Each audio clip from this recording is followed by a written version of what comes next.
Hello, listening people. Hello! You're listening to Spin Polish Presents Unappreciated Masterpieces. I'm Ryan Sliwinski. I'm Bartek. Yes, and we are Spin Polish, likingly because we're always spitting, and yes, we are both Polish, of course. Ooh, that was a good twist. It was a twist on the original, mystery of what is our last names and first names. Like, what nationality is Ryan? Obviously Polish, I guess. What's a last name? I don't know. Ah. It's a thing that the white man enforces on me. Okay, we'll talk about that later. Yeah. So, what we do on this show, on this podcast, is we do feature-length audio commentaries for movies that seemingly don't deserve any. But that's where we disagree. Ooh, another twist. Another twist. We think that these movies are an unappreciated masterpiece. Because at the end of the day, someone created this. Someone handed that idea off to a studio. The studio saw the potential and said yes. And every single movie has a message of some sort. And isn't a message important? Oh, yeah. Exactly. Like, one of the biggest things people do on Facebook is send messages. And that thing's international. Yeah. And emails have been around since long before. And you know what's been around longer? Letters. Movies. Yes. Movies are eternal. Well, You capture that message and it's going to stay there until the sun explodes and kills us. I guess messengers are older, but no one uses those anymore. Yeah, exactly. So, we are covering movies that have not been loved by the public, but not hated either. This is not your typical fanfare type of movie. It's a movie that doesn't get the love, but doesn't get the hate either. It's just the middle of the road, and that's where we say no, because you know what's in the middle of that road? Heaven. Think of it like this. You're in a small village, and in the village, there's this one really notorious person that everyone, decries, that they hate, that they always talk about, and that they don't like. And the movies that we do on the show are the people on the side who listen to it but don't contribute. And who's that guest for today? Wait, do we normally introduce the movie first? I know, but you were already setting up that villainous character, so I think it's time to introduce Jess Trewin. Hi, guys. Now, Jess, did I pronounce your last name correctly? Yes, after knowing me for at one years. point, Jess and I lived together, and Ooh. Jess and I... separate rooms. She lived in my bed, and it was really weird With considering you and she's your an alcoholic. girlfriend. Inside the mattress, or...? In the mattress. Yeah. Oh, okay. I just It was kinda, really rubbed his lumpy. back It was every really night lumpy from and the inside, awkward, yeah. and it was weird. And she said to me, Ryan, I really want to come back on the show. I haven't been on since Vampire Academy, which is a really good movie, by the way, and a great episode. You should check it out. And Jess said, Ryan, I want to check out this particular movie. Bartek, what was the movie that Jess wanted me and you and her together to check out for this episode? One of her favorite movies. What is the film? The unappreciated masterpiece that really gets Jess's loins going. Oh, the one that you didn't tell me about? Yeah. Guys, Jess Trewin wanted us, Ryan and Bartek Sliwinski, and whatever my real last This is name a serious matter, Alright, Jess. Okay? I'm sorry. Jeez. You just... It's not the Holocaust. You can't just laugh, okay? She wanted us to watch Paul Blart 2. And I said, no, Jess, Never. that's appreciated. I would never even utter those words. What was it, Ryan? What do you mean? What was the movie? The movie we're covering today. Oh, she wanted us to watch this movie? Oh, Yeah. where's you? Yeah. I begged you to choose anything else. And then, That is more accurate. and then she said, Ryan, I really actually changed my mind. After looking at the amazing make poster me for this laugh. movie. What a combination. Yin and yang, ebony and ivory. Bartek, what is the movie we're covering? Well, the movie that we are covering did right not. now is I give up. Wszystko Chevali. Oh, of course. Wszystko Chevali! Yeah, of course. I mean, I don't Wszystko. speak Polish, but I Oh, imagine that's the film that Jess suggested, which was Yeah. every single Mary Kate and Ashley movie. Jess Marathon. talked to me on Facebook, and she said to me, oh, are we covering the Mary Kate and Ashley movie? And I'm like, I didn't mention them at any point. There was never a mention of It Mary was a Kate and Ashley. But was you trying to suggested it help like, you. are you doing this as if I brought it up before? But Bartek, Are we doing the Mary-Kate and Ashley? One of the many Mary-Kate and Ashley Brilliant movies that are all films, TV And you movies. can't deny that because you haven't seen one. When I was a kid, I watched Two of a Kind, I guess. Was there one where they went to Rome? Yes, one in Rome. I've seen that one. Okay. See? Wszystko Chevali, if you were to translate that to English, it would mean everything is falling or everything is collapsing. Oh, no. But that's not the actual title in English. That's just the Polish localizers doing a localized title Typical for Poland. bringing the house down. Bringing down the house. Bringing down the house. Big Baby's Day Out. Wait a moment. Bringing down the house. Isn't that in German translated to the house down on her head? I swear that's the title. If you look on IMDb, the first piece of trivia is in German. This translates to, was it the house brings down on her head or something? And I'm like, yay! If you say so, Ryan. Guys, we're getting a bit silly because Jess really wanted us to do this movie. Absolutely. And she said, Ryan, Bartek, you guys need to help me on this. Because this movie is unappreciated. It stars two quality actors. That is true. Mary Eugene Kate Levy Only and Ashley. and Joan Plowright. They're in this movie. One of them Didn't goes you- in blackface, the other one looks like Steve Martin.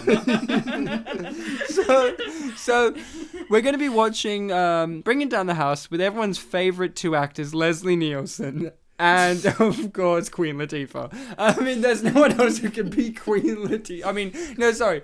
Leslie Nielsen and Oprah Winfrey. Yeah. I mean, these are the Thank two you, Ryan. stars. So, okay. Enough silliness. Because there are people who genuinely love this movie, and I genuinely love this movie. So, and Jess genuinely loves it, and Bartek.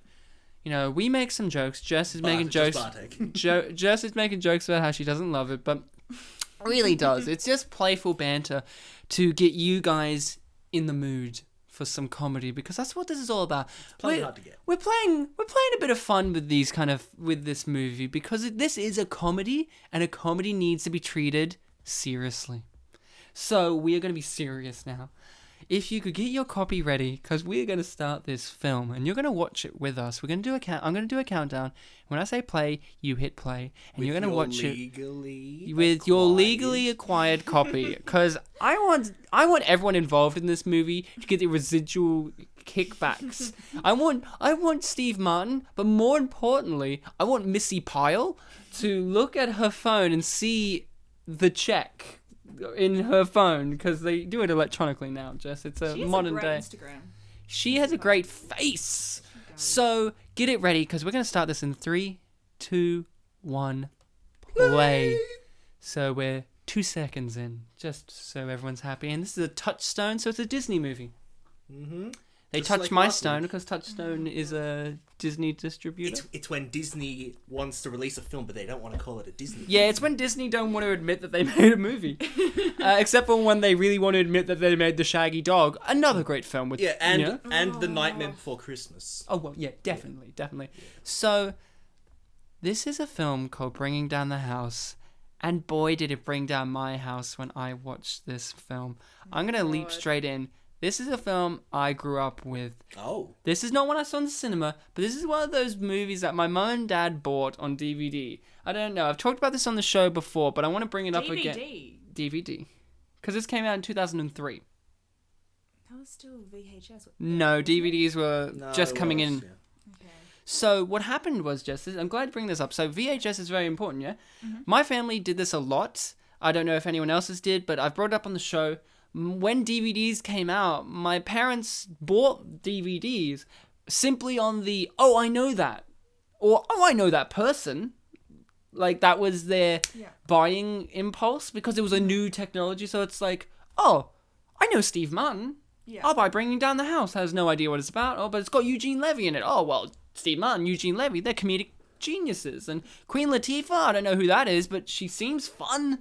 And my parents would buy many, many, many movies, many unappreciated masterpieces on DVD, because it was a new thing. And you're like, well, that was a mentality for them. And, I know it's a thing that other people have done as well.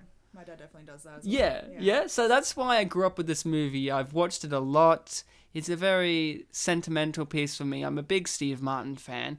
I don't know my feelings on Queen Latifah. I've only seen her in a few movies. I don't know her music career, but I've always liked her. She seems like a genuinely nice person. Like, she seems like she's willing to have a fun time.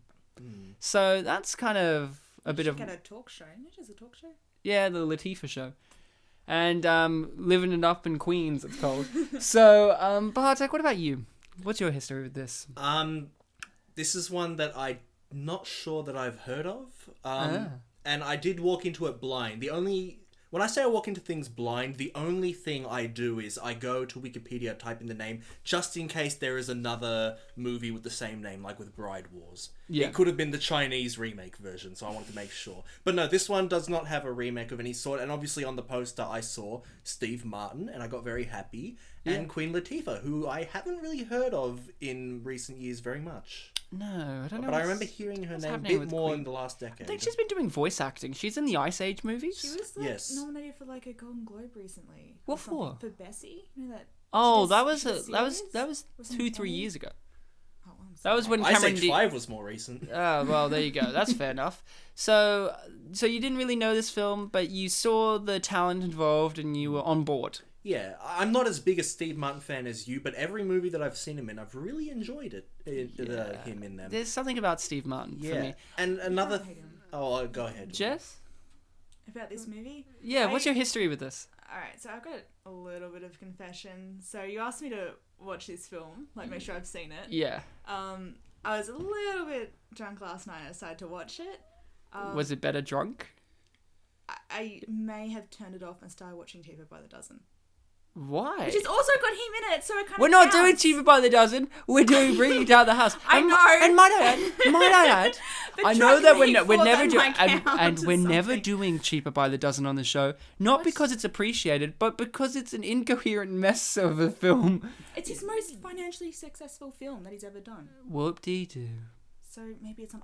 Oh, well, if every Appreciated. financially successful film is the greatest film on earth, then not I'm saying it's lined up great, for I'm just Batman saying v it's Superman again. I'm really looking forward to that. It's widely appreciated. Yeah, and this film is widely appreciated because it made a lot of money too. Yeah. So anyway, I watched the trailer this morning. Hopefully you wouldn't notice that I watched Cheaper by the Dozen last night. Well, did you notice that Lex Luthor is in this movie? There he is. Oh God, he's got hair? It's a wig because he was shooting Smallville. I don't like it. This don't is like his that. second appearance on the show. I recognize the name in the credits, but I did not recognize him in the We movie. missed you, Michael Rosenbaum. We haven't seen you since Sorority Boys. He looks better in a dress, I reckon. I think he looks better than Jess too. But here's the thing, Jess, you just said that you don't like Steve Martin. I did not say that. A moment ago, I thought you said I hate him. I said I like him. Oh, you do like him? Oh. No one hates Steve Martin. No, I don't think anyone He's hates kinda Steve Martin. Along the same lines Steve? of Tom Hanks, where you can't really... Oh no. Okay. I disagree because here's the thing. Steve Martin has three modes. He plays silly, which is great. Like when he does slapstick silly, like It's a movie what called I'm most familiar like with. the movie like The Jerk. Yeah. Then he plays asshole, which is something like Planes, Trains, Automobiles, Yep. Little Shop of Horrors. Where I'm not saying he doesn't combine these, and then he plays, I guess, uptight, and that's this, like Parenthood, all those kind of films, Cheap by the Dozen. He plays those kind of three, and I can see why people wouldn't like him because when he plays jerks, he's like Not the jerk, but jerks. when he plays a jerk. He's up there with like how Bill Murray plays a jerk, where you sincerely believe that they are an asshole. Like I love Bill Murray, but like. You know that Bill Murray's an asshole at the end of the day, like in real life in some form. And when Steve Martin plays an asshole, I genuinely believe he's an asshole. So I wouldn't be surprised if people don't like Steve Martin because they've seen him play an asshole too genuinely. It still looks like you're a nice grandfather. But figure. that's also when you mix him with uptight asshole, no one likes to see a rich white guy being an asshole. That's like one of the appeals of Planes, Trains, and Automobiles is he goes through the greatest character development ever in a comedy.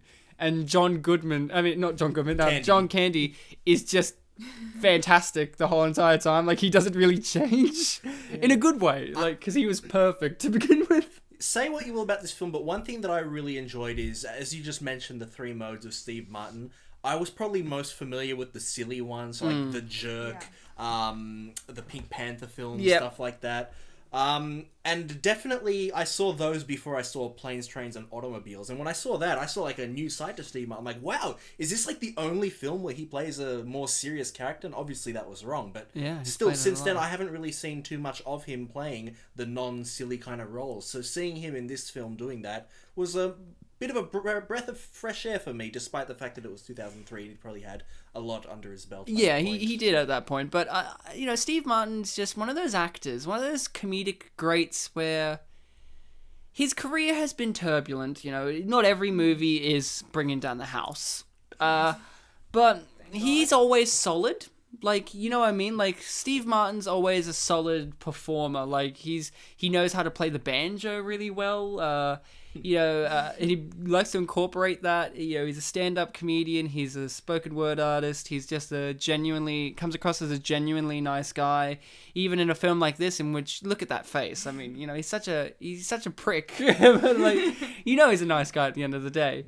He's got a nose you just want to like pinch. Like, hee. And I think that's what I like about this era, Jess. The early 2000s was a time in which these comedic greats, people like him, the late 90s to, I would say, the mid 2000s, were a great time for these comedic actors of him, Bill Murray, Dan Aykroyd, pretty much most of the Ghostbusters, were having this weird renaissance of random movies. They were in, like, Steve Martin's in this, Cheaper by the Dozen, and then you got Bill Murray. He was moving towards more serious stuff, like Lost in Translation was happening around this time, and and then, Dan Aykroyd was in Christmas with the Cranks. Great film. And I just love the fact that there is this random resurgence of these classic comedic actors just doing these movies. It doesn't matter how old Steve Martin is, because he always looked old. I think that's part of his appeal, is he's always been grey. Always. Yeah, I noticed that when I watched Planes, Trains and Automobiles. Like, this is an older movie. He still looks like he does in the 2000s. I'm trying to think of when he looked young. When he did his stand-up comedy, The Jerk is probably his youngest he looks, because he has ashy grey hair. But if you look up young Steve Martin, he's always had, he went from grey to white. That's it. Like, there was never, blonde Steve Martin. Like, he's dyed his hair in movies. Mm-hmm. He's had it styled differently, but he's always just been white-haired Steve Martin, and it's never, hindered him. Like, in this movie, he's old, but they never play on the fact that he's too old. Like, he's just it's Steve Martin. You just buy in the fact that he's got white hair. He's old. Yeah. Whatever. Also, his face isn't really wrinkly or anything. No, it looks like a very... face. I don't know if clean's the right word, but... clean's right. Yeah, clean shaved. Yeah. What a hero. I feel like it's a good face. And talking about someone who doesn't age, Betty White's in this movie. She looks the exact same now, except for less blonde. She's blonde in this, not white-haired. So. Less golden, I think you mean. Oh, get it? Yeah. Did you get it? Because she's in Hot in Cleveland. That's the joke. No, it's because she's white. Betty White. Oh, I get it. Because she's in that Snickers ad. Jess, you remember that Snickers ad with Abe Vigoda, who's dead now? What? Abe Vigoda's dead now. Not Betty, she's still alive. But Abe Vigoda's dead. 2016 killed Abe Vigoda. He killed everyone. Was it 2016? Yes. I thought it was a bit earlier than that. Of course. No, last year Abe Vigoda passed away. But at least this film has Betty White. Bartek, tell me a bit about your experience of watching this movie. So you were saying that you went into this blindish, you saw the stars.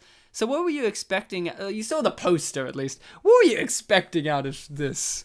Well, I mean, the fact that those two are on the poster and I somehow gauged that it might have been a comedy, I thought, Sorry.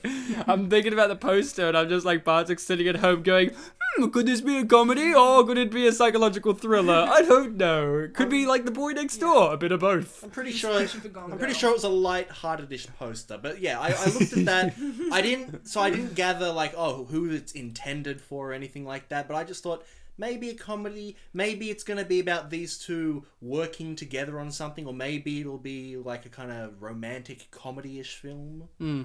It's the kind of thing where you look and it's like, I bet if those two will get along in the film, they're probably going to get together in the end. But this movie doesn't meet your typical patriarchal standards. No. No. more Mr. Eberts, but we'll get to that later. So I really just wanted to comment in that scene there. Steve Martin's getting ready to get changed, and it takes him a whole night, from day to night. 4 hours or something. Just 7 hours. Here's the thing I want to mention. Just now, he stretched out his neck of his jumper that he was trying to put on. Why? My impression was that he didn't want it to, touch his hair and mess it up. Yeah, I actually thought, does Steve Martin's character have a neck problem? Is this going to come back he's into wearing it? makeup. That's what I do for my jumpers. He's a man. But that's he's why a he looks man. so good. We're just saying He's a how good his man. face looks. But he's a He's sexy a tax collecting lawyer, or whatever he is. tax lawyer. Oh, sorry. He's a lawyer. So, Jess, you just revealed that you wear makeup. Do you think Steve Martin's wearing makeup? Buster, Jess. Hashtag This reveal. isn't even an episode. We were just getting you to confess. Hey. It's an intervention. You know, one time when I lived with Jess, I saw her without her makeup on, and guess what? It was Steve Martin. I was really surprised. Last time we did an episode with Jess was an episode where she didn't appear, called Bride Wars, and Jess was getting her hair done. Oh my god! And you know why? You know why? Because she's white-haired. Because she's Steve Martin. Oh, okay. Yeah, that you're lucky I was on time. It took me so long to get ready this morning. Oh my god! Because you need to get your hair up like Queen Latifah in this scene. That movie had the word. God, I kind of do have. That movie had the Queen word. Latifah hair. That's just You actually do have Queen Latifah's hair. I woke up. Oh my god. That movie had the word war in it. It's like you dodged the draft. Oh, Jess. Take that, Jess. You missed the war. So, Jess, It was. what did you expect to get out of this movie? Because you hadn't really seen it before, and you kind of watched it in a daze. But when you said Haze, yes. when you said, "Hey Ryan, I want to do Bringing Down the House," what were you expecting to get? absolutely What did you never expect? said that. Okay, Just sure. no matter how many times you're going to say this, does not make it true. Yeah, it makes it 100% true because it's the truth. All the time. I learned this when we lived It's together. When you said say things. When you said you hoping that they will didn't. become true. Okay, Jess. When you said I did want to watch the film, when you said that, what were you I don't expecting? bring What up were the you messages expecting? and say my exact response. When you said I did want to watch the film, what did you absolutely- expect to get out of this film? I absolutely. I thought I'd have to watch it. Yeah, I did too. I thought you would too. I had zero expectations besides. No, that. but what were you thinking was going to be happening? When you know what I mean. Like with every single movie or play or something you see, you have a basic idea of what you think's going to happen. Did you see the poster before you watched the movie? I did, and Queen Latifah was very sassy, so I thought she was going to be very sassy the whole way through. And was she? Yeah, there's something. And then Steve Martin was going to be straight Steve Martin, and then... Unlike gay Steve Martin, I hate when Steve Martin's like a straight gay in man Steve movies. Martin. We're just talking about that. Straight-laced, yeah. Yes. Yeah. Yes. I call it straight man as well. I hate when he has his queer lace, Ugh. So, you expected to have a great time, is what you're telling me. Yes, absolutely. And you did. So, Yeah. Bartek, you're single. Alcohol helped, but yes. I'm cynical. Single. Yes. Have you used online chat rooms of a legal website to pick up a date? Not to pick up a date, but I have used online chat rooms of legal nature What for? to ask, hey, what's up? You want to talk law? And did you talk law hard? Yeah. Did you talk it dirty? Yeah. He talked dirty law. Yeah. If the cops are listening, you just heard him admit to that, so you can get Bartek. I talked to it with cops. Oh, now there's corruption involved. Great. Jess, what about you? You're single, yeah? Yeah. We know each other very well, yes. I mean, the only friend Jess has is a bottle of wine. So, I don't need no one else. Ryan, why the hell do we have a single person on this show? Seriously. So, Jess, have you used any online dating services? I did. You in did? high school when I was very... No, Wait, in high school? You use online dating services? It was like those online Are you chat allowed rooms. to use them? No, it was me and a couple of Were my you- girlfriends from school, we would like. Were you baiting kind of- pedophiles? Like, Yeah, what were yeah, you pretty doing? much. We just wanted to see what we could get them to say. Whoa! I'm gonna take the mic with me. I'm just destroying this. I'm lost. did. I'm lost. Is that actually Jess- true or what? Yeah, of course Yeah. it's true. Look it It up. was those random, you know how you like just used to like just type in chat rooms. Yeah, and yeah, get yeah. dirty old men to say stuff to us, and we'd see how weird it could get. We're like 14-year-old girls had no idea how to talk to Wow. dudes. When I was 14, I was watching Got them Bringing to Down the say. House, and I thought I was out of touch. It did get a little bit weird. It's pretty crazy, right? Yeah, yeah, go on. When did it get weird, Jess? Well, besides the fact that we were like 14 and these guys were like 26 or probably older. Jess, let me just Doesn't matter. Jess, let me guarantee you. Let me guarantee you, they were But we were much like- older than We 26. were such bad I love how liars. she's still got this childlike innocence. Like, you know, we were 14 and they must have been at least 12 years older than us. Not 60-year-old men with hard-ons. I don't want to They think must about have been that. at I least like to be in 22. denial. At least Yes, 26 max. Okay, then more If like they were 56, 30, but I if wanna they be were in 30, denial that about if that. they were 30, that's gross. They must have been 16. It was weird because they were younger than us. I used to get them send us photos of themselves. Why? Wait, whoa! I didn't know your photos. Wow. No, we wouldn't send photos. Oh. We'd like Google stuff and just like send them fake photos. Oh, I heard that they sent you photos. Yeah. So I was No, they wrong. sent us photos. But maybe, Oh. did you ever think that they sent you Google photos to you? Nah, they're, And- they're wait, really bad. wait, Like, wait. if you're gonna Google photo, you can choose better photos than that. Wait a moment. I know what happened. Was Jess you? is online chatting Yeah. to older men for Allegedly? reasons. No, she said she. Educational purposes. And then, guess what? She uses Google, her and her friend uses Google images of girls or whatever to send off. And then, spoiler alert, the man on the other end isn't a man, but two other 14-year-old girls. And they're like, shit, this person's creepy. Hold on. When you were chatting to these people, were you talking It makes about? me feel so much better than what the truth probably Wait, was. when you were It's chatting, like the best outcome possible. when you were chatting, were you talking about legal stuff?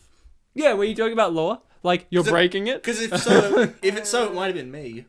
Oh, That we explains the met. hairy dick that she got sent as a photo. I mean, typical No, Bartek. that photo was evidence from a court case. Exactly. It was still legal. I wasn't trying to seduce anyone. I was just, showing evidence. I mean, in the court case, you were being charged for seducing young people, but like in that context, you were looking for legal advice from Jess and her 14-year-old self and her 14-year-old friend. they called themselves lawyer girls. Hey, fun fact: Are you still friends with this girl that you Yes, did this with? I am. Hey, That's you a should fun have fact. them on the show, and we'll do a new show called Oh, God, "Hooking no. Up with Pedophiles."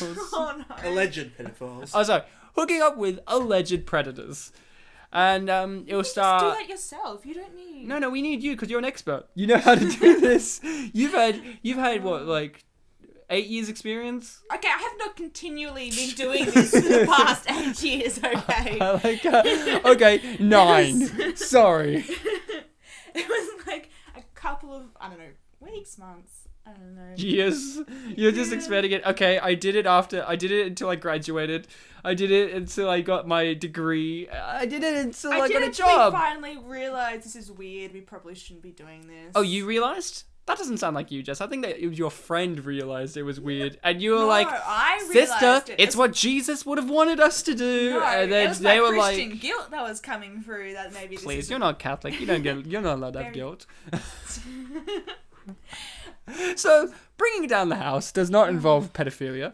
It does involve a massive age difference between two leading stars, and I think that's a part of why, at the end of the day, they spoiler alert. This movie takes a wise step and makes you think, oh, they're gonna get together in the end, like Bartek thought, and they don't. No. They don't get together in Instead, the end. she They're gets just... together with someone her own age. Yeah. Hey, but Eugene Levy looks like not as old. You know what I mean? He just looks like in his mid-40s. She's in her late someone else 30s. who really hasn't aged. Eugene Levy's eyebrows haven't aged. No, he just looks exactly the same from Yeah. 15 years ago. Yeah, because he's great. No, this is a movie that takes the bold step of, hey, you know, where you have this mismatched couple, and they're not going to get together in the end. They're just going to be friends. And hey, you know who's the real love going to be between? This really pervy white guy, really pervy, really Jewish white guy, Eugene Levy. Who gets called Freak Boy. Who gets called Freak as well, and Freaky. And he's going to speak racist slang at her, and that's going to woo her. You know? And then and then there's a mystery about what really happened with her case, and it's a big surprise, and then that's the movie. Yeah, this movie is simple. I think that's the thing that you can take away, but it's simple, but it doesn't do A, B, and C. It takes C out of the equation and replaces it with D. And that D is Eugene Levy. Eugene Levy is... D, yes. Eugene Levy, I don't know how you guys feel about him, but he's one of those actors that just, you know, encapsulates a certain era that doesn't exist anymore. Like, he feels like he's from a different time. Like, older, like, he feels like Eugene Levy would have been like an accountant during the Depression era. I just don't know. He has this real comedic style to him, like, not the 1950s dad, but I imagine like a 1930s dad, like, you know, like, but like dirty, you know, that's the whole thing. Yeah. It's like, the thing about Eugene Levy that works is he has this certain look about him, this dweebish, kind of mild-mannered, but creepy as well, because of those big eyebrows, right? And that voice. And he blends the two together. It's like if you had Mr. Brady mixed with one of the pedophiles talking to Jess, you know? He blends them together in a comedic gift. Like, we've seen him in the movie he did before this, Like Mike. We've covered Like Mike on the show for a little bit, and he plays this interesting character that only Eugene Levy can perform. I can't think of anyone else who can even come close. No one else can play the dad in American Pie. No one else could play Howie. It feels like he's time traveled, but he's cool with it. Yeah. It feels like it's like, yeah, I know we live in a politically correct society, but that doesn't matter to Eugene Levy. You know? Eugene Levy, I've said on the show before, looks like his name. You know what I mean? He looks exactly like his name. So, like nothing else, really. So, Jess, you'd watch this drunk. I know drunk Jess would have recognized that the son is the half man in 2.5 Men. Yes. Yes. Yes. That's what he says, yeah. Yes. Oh, the kid who hates 2.5 Men more than anyone else. For religious reasons. Yeah, for religious reasons. Not because maybe. The show ended.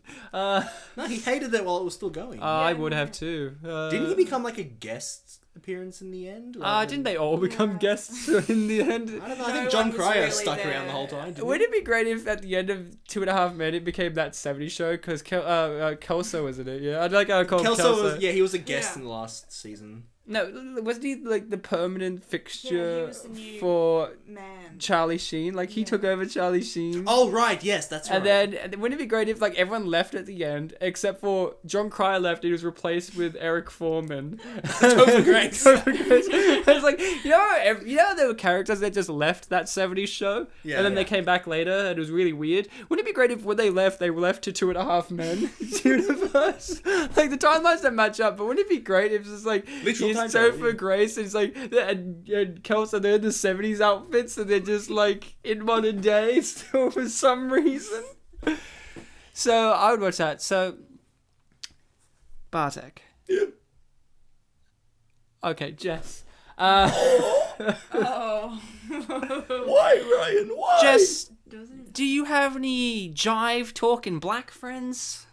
No, Ryan, in this movie it's not called jive, it's called Negro. Oh, sorry. Do you have any jive talking Negro friends? No. The language is called not Negro. Not any friends who let me like talk like that. Talk like what? Describe them as jive talking. But this movie says this, so it must be okay. That is absolutely not a good reason to say. What do you mean? Hollywood's enforcing a standard, and I have to apply by that because I like Hollywood and I like movies, and movies always are truthful. Are they not, Jess? Absolutely not. Okay, you know what? You're gonna get punched one day, and I'm gonna do. What? Who's gonna punch me? Queen Latifah? I'd love it if Queen Latifah punched me. Hey, when I was watching this movie, That I would be couldn't stop but amazing, staring. She's more of a slap person, though. Is she a punch person or a slap person? Don't you even know? She punches so many people in this one comedy movie. Yeah. No, but Queen Latifah herself. She's playing Queen Latifah. I mean, did you not watch this movie? I mean, jeez. But this is like a hyper version of herself. Oh, okay. You know what she does? She I think the murders real people. one- She murders people. Sometimes on this show we talk about movies being brave and trying new things, and I think this scene right here Was brave. is brave. I've never seen a bootylicious shirt that looks so good. That too, right? But I'm talking about the dog's comment. Oh, yeah. So it's a misunderstanding because he was repeating what she said and playing with the metaphor. In most movies, when you see a misunderstanding, I love his face here. Sorry. It's just... typically when it happens, like you understand why it's happened. But here, it kind of felt like out of nowhere, like, oh, is Steve Martin racist? But then he like stutters and explains. Yeah, that's the typical Steve Martin portrayal. It's a very brave thing because normally a good film or of something that people would call a good film is one that conveys really well what is going on. But here, this film not only tries to convey every now and then, but it also tries to leave you in the dark about some things. Yeah. I think that's actually very good. When you were starting that, when you said this movie's brave, I couldn't stop but notice something. Yeah. I think Jess will agree with me. I'm still looking at her hair. I really. I think Jess is going to agree with me. I think the fashion in this movie is very brave. Very brave. They're saying, hey, it's the early 2000s and we're stylish. Queen Latifah's wearing a very bootylicious outfit. And look at those pockets. They're studded onto her. I mean, it's just great. Rhinestones, right? Oh. Rhinestones, cowboy. And and Jess is a woman of fashion. Jess is sitting here right now wearing a complete 3-piece denim outfit. Yes. And it's With got triple denim. rhinestones. Don't forget the rhinestones. and it's bejeweled, and on the back, cross-stitched into it with a nice fluoro pink yarn, is the words "bad Cher" because she's a Cher fan. Yes. But Cher spelled as in Share, and that's like the play on the words. It's brave Like a to bad have a share. purpose typo. Like, that was a bad share of Cher, the musician. And Jess, I just you're a remind woman of everyone that fashion. everything that Ryan says about me is absolutely false in this podcast. Except for you're an alcoholic who didn't watch this movie, I'm not an and that alcoholic, you but had a admit- hair You have to appointment. admit if you're an alcoholic to be an alcoholic. No, you don't. So you're drunk? Just watch. So she's a drunkie, and then am. So Jess, you're a woman of fashion. You're a woman of fashion. Do you miss the fashion styles of any previous Oh my god! decade That's or right. You just generation? said that as soon as she walked in with this. That's why I with said this it. denim corset. That's why I said it. Sweet And- Jesus. And don't forget the Oh fedora. my eyes, I Excuse can't me. look, I Excuse can't me. look. She's wearing a fedora. She Ugh. made that popular before it was popular now. Thanks, Queen Latifah. Guys, give her a break. She looks like a very good Mario. She's got the confidence though. Look how she's like. No, you're gonna see her confidence exude on the screen in just a second. Pretty much every time she's at this golfing place, she gets, a bit of confidence. I mean, I agree with Eugene Levy's reaction. Look at Oh, this. wow. Yeah, Queen Latifah's. Coco Goddess. So, Jess, you're a woman of fashion. Do you miss the fashion styles of your youth of the early 2000s? No. No, you're not one of these people who yearns for the days of. What do you mean, these people? It's a very racist movie, Ryan. We have to be careful. I know. I don't want to come across as, against the nice just like, people of Touchstone. This is the one era where I just can't believe people actually looked at it and were like, yes. I'm like that with the I'm 90s. just like, no, like. I'm like that with the 90s. The to be 90s honest. have sort of come back at this stage. Yeah, and I hate it. Subtly. But I hate it. it's so. Look at that! Yeah, what? Steve's tie's good. She's just shredded her sleeves for some reason. And They're not shredded. They're on purposely frayed. It's like, it's not frayed. you know it's how shredded. people wear torn jeans that are designed that way? She's wearing that, but with a shirt. No. Hey, look, Shakespeare. Yeah, the dog's fashion style's on point. The dog's brilliant. He's Yeah. the best character in this whole film.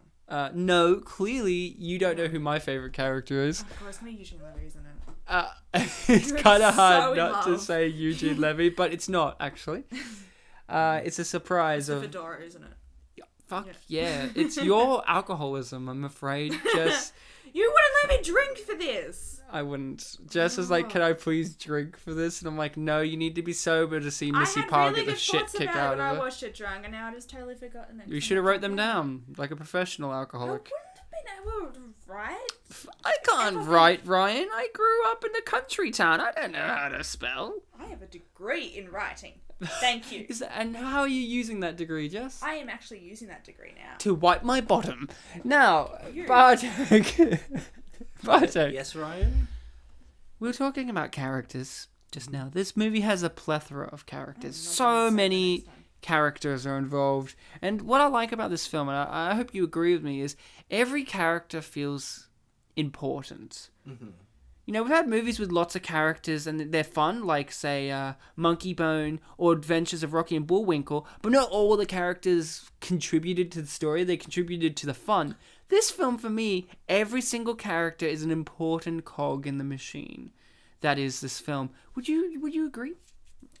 I think so too. They might not all be the same sized cogs, but they are all important. Like, I think if I had to pick one that I would want to see more of, I think maybe the ex-wife. Yeah, Jean Smart, yeah. Because while you're watching the film and you're still under the impression, or you might be under the impression that since the leads are Quuen Latifah and Steve Martin, and obviously their relationship is the focus of the film, you probably are expecting them to get together. But while watching this film, and that was my expectation, I was always wondering, what's with the ex-wife? Why is she here in this film? There's a point where she becomes, I guess, jealous of this relationship. Yeah, very, very envious, and racist. and it's wondering, like, we're not. She's not characterized to be hated. She's obviously upset. What's her resolution gonna be if not getting back together with Steve Martin? Yeah. Yeah, well, it could be. They could have just killed her off. No. Emotional I would have really liked this idea. I think they went well with pairing them back together. But I really would have liked to have seen a movie in which it's about...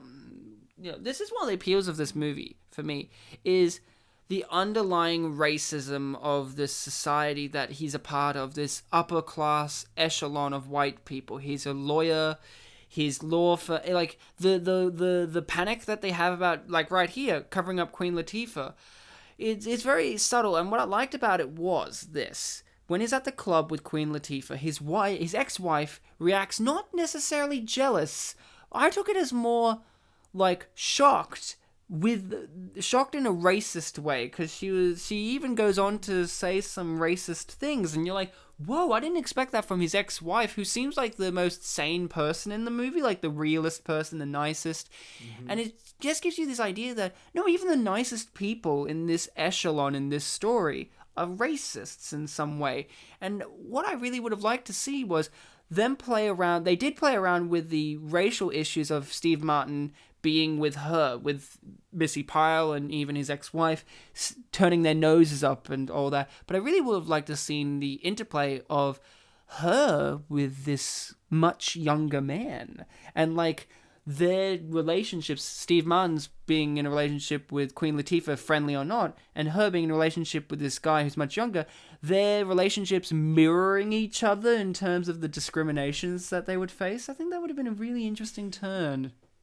Yeah, this movie, because like I said, I walked in not knowing too much about it, so every time a new character would say a racist thing or something racist happens that I wasn't expecting, I'm like, I guess this film's, like, one of its big themes is going to be racism, and, like, kind of really open racism too, not, like, subtle. Yeah, because they're upper echelon, so they're wasps. Jess, you're Missi Pyle in this movie. I just had to say it straight off the I want to bat. be Missi Pyle in every movie. I love Missi Pyle. I think she's a great actress. She's fantastic. She's in one of my top 5 comedy films. The Parent of all... Trap? No. What? Oh. Galaxy Quest. No, Parent Trap. Have you not watched Galaxy Quest? I think you forced me to watch it. No. No. Galaxy Quest is the greatest Star Trek movie that was never made in the Star Trek film series, where Tim Allen is basically William Shatner, and she's in it as an alien with the guy from Just Shoot Me. The photographer guy, Elliot from Just Shoot Me, him and her are aliens. Missi Pyle is just one of those actresses that has the right amount of weirdness to her. Like, she's a weird performer, but she's a weird looking woman, but it's in this certain vein, the certain style that she's also she's very attractive, I think, in her own style. Like a Disney villain almost. She reminds me, yeah. Eyebrows. Wouldn't it be great if she played a live action Disney villain? Like Cruella de Vil. no, Glenn Close already did that. I don't know. Gee, Emma Stone's gonna do that. No, I don't want that. No, I would really like if I had to cast Missi Pyle. If I had to cast Missi Pyle as a live action portrayal of an already existing Disney villain, I would cast her as the evil stepmother figure in Cinderella? Tangled. Anything. Oh, yeah. Yeah. I haven't seen it. You fucked then. No, she could play the horse. It's Erica Jessica Parker could play the horse. Oh, you asshole. And there's no That makeup. joke's not tired. Oh, She's just crawling around everywhere. you asshole. Okay, we get it. You love Sex and the City 2. We get it. It's not that bad. But you didn't watch this movie in its completion, but you watched that one. Sarah Jessica Parker the female lead in Failure to Launch? I don't know. Yes. if She that was the anybody. female, she was the hot witch in Hocus Pocus. The only role that I find Sarah Jessica Parker attractive. Yeah. What? I don't find her attractive. Never have. But in that movie, she's fucking hot. Didn't we do a movie on this It's show? like she can probably kill you. Is that a turn? No, it's because she has breasts in that movie. Oh, okay. Very prominent I didn't breasts. notice that. Okay. Have you never watched Hocus Pocus? Yes, I've seen. Clearly you haven't watched Didn't it. we do a movie on this show where Sarah Jessica Parker had to make a deal with an actress playing alongside Matthew Broderick not to make out or something? Yes. And that movie was Was it Stepford Wives? Stepford Wives. Yeah. Now, in this film, Bringing Down the House, I mentioned there's a lot of characters happening in this film. Characters happening? Yeah, they're happening. Oh, yeah, I see, yep. There's no central antagonist in this movie.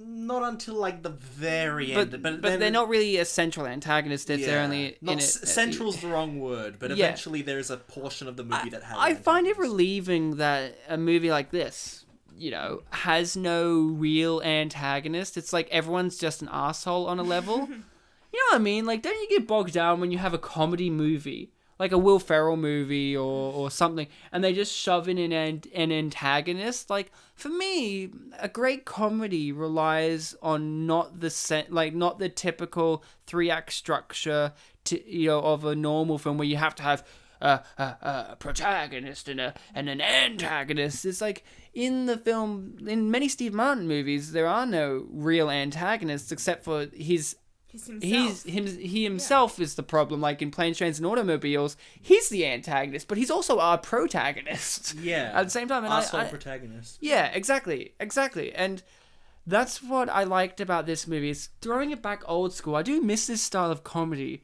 I said this a lot on the show. Don't you, Jess, miss this style of comedy in which someone actually wrote a script, there's a story, they actually set up gags and then pay them off at the end instead of this improvised style all the time? Like when you see the newest Will Ferrell movie, you know that the only thing they wrote was Will Ferrell was a football player and then just went with it. Just turn the cameers on. And then turn the cameras on, or it's like Zach Galifianakis is running for president, and then they just roll the cameras. Do you miss this style, or are you appreciating the style of comedy that we have at the moment? It can be done well. Yeah, I love Anchorman. Yeah, what about the sequel though? I like the sequel, except for the bit where he went blind. That bit went for 40 minutes. I haven't seen the sequel. But As long as it's good editing, good editing, huh? Yeah. When they know how to cut down the stuff. kind of thing. Yeah.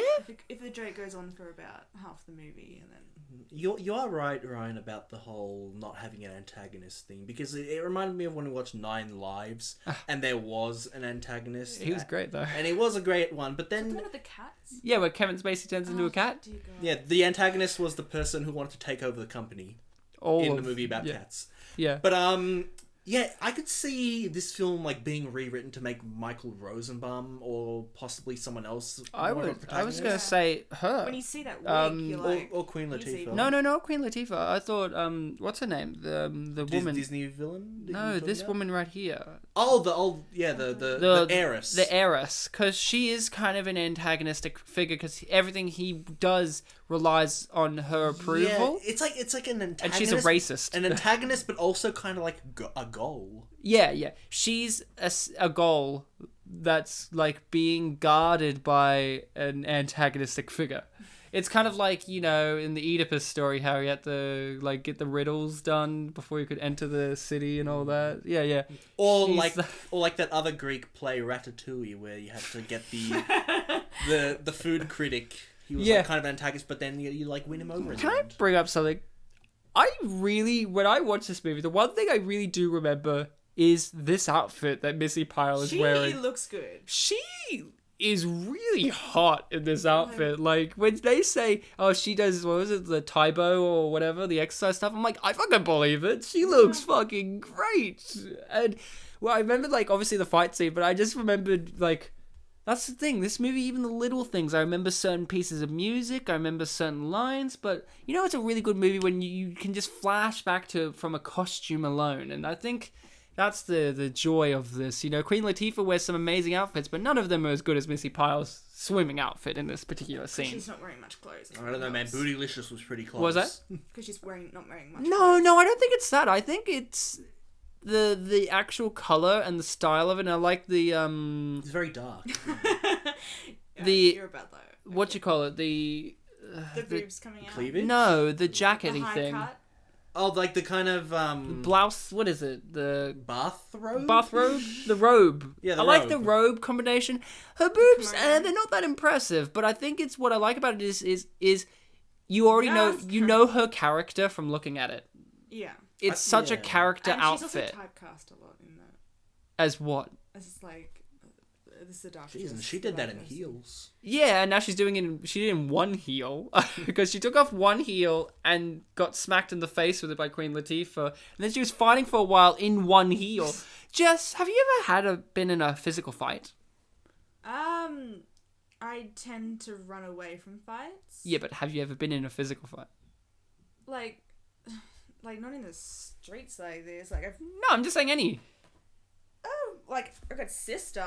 So you physically fought her? Yeah. Okay, which one are you in fighting style? Oh, Missy Pyle. or Queen? Missy. Really? Yes. Really? I slap, man. Wow, I really thought you'd be Queen Latifah. No. I'm When I weak. look at Jess, I think... Wait, you're just taking my Queen- body size and thinking I'm hella strong. No, I just think of you when you're drunk, and I'm like, yeah, Queen Latifah.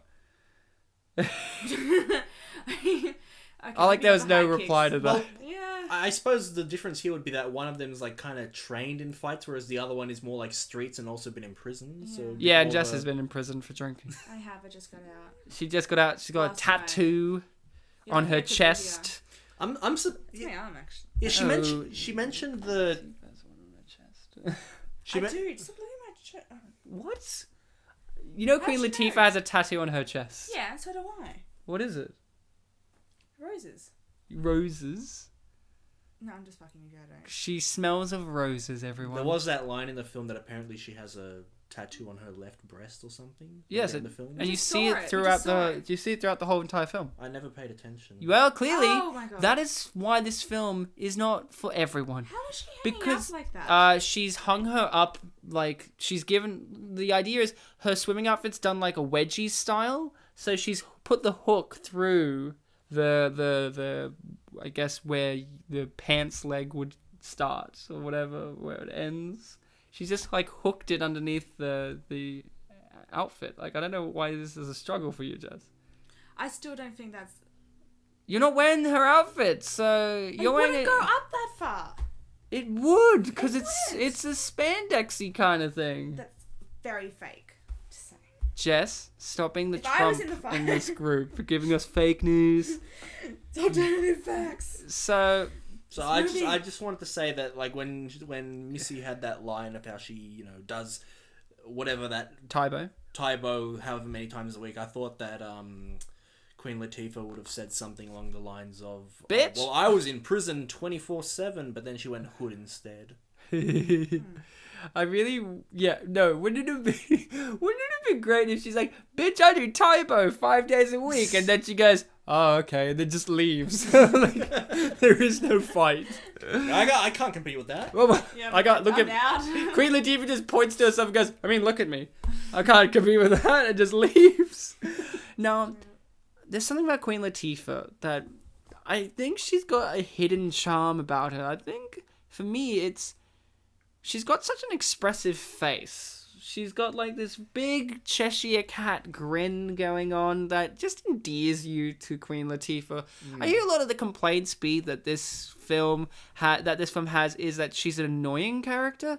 I didn't really find her annoying. I found the situations around her to be annoying, like the racism. Like I just go, hey, like get over it. Like I actually said to my girlfriend when watching this, I went, wow, I've kind of forgot how different of a time it was in the early 2000s in terms of racial inequality. Like, I still know that we have it today, but, there's that thing of you feel like everything's a bit more progressive now. But then, the early 2000s wasn't that long ago, and it's just like so much supreme racism is happening in this film, then that reflects the times as well. And I'm just like a little bit taken aback by it, even now, being like, wow. Yeah, especially since the last movie we did on the show, Bubble Boy, was a lot more tongue-in-cheek and exaggerated. And it was set in the 80s.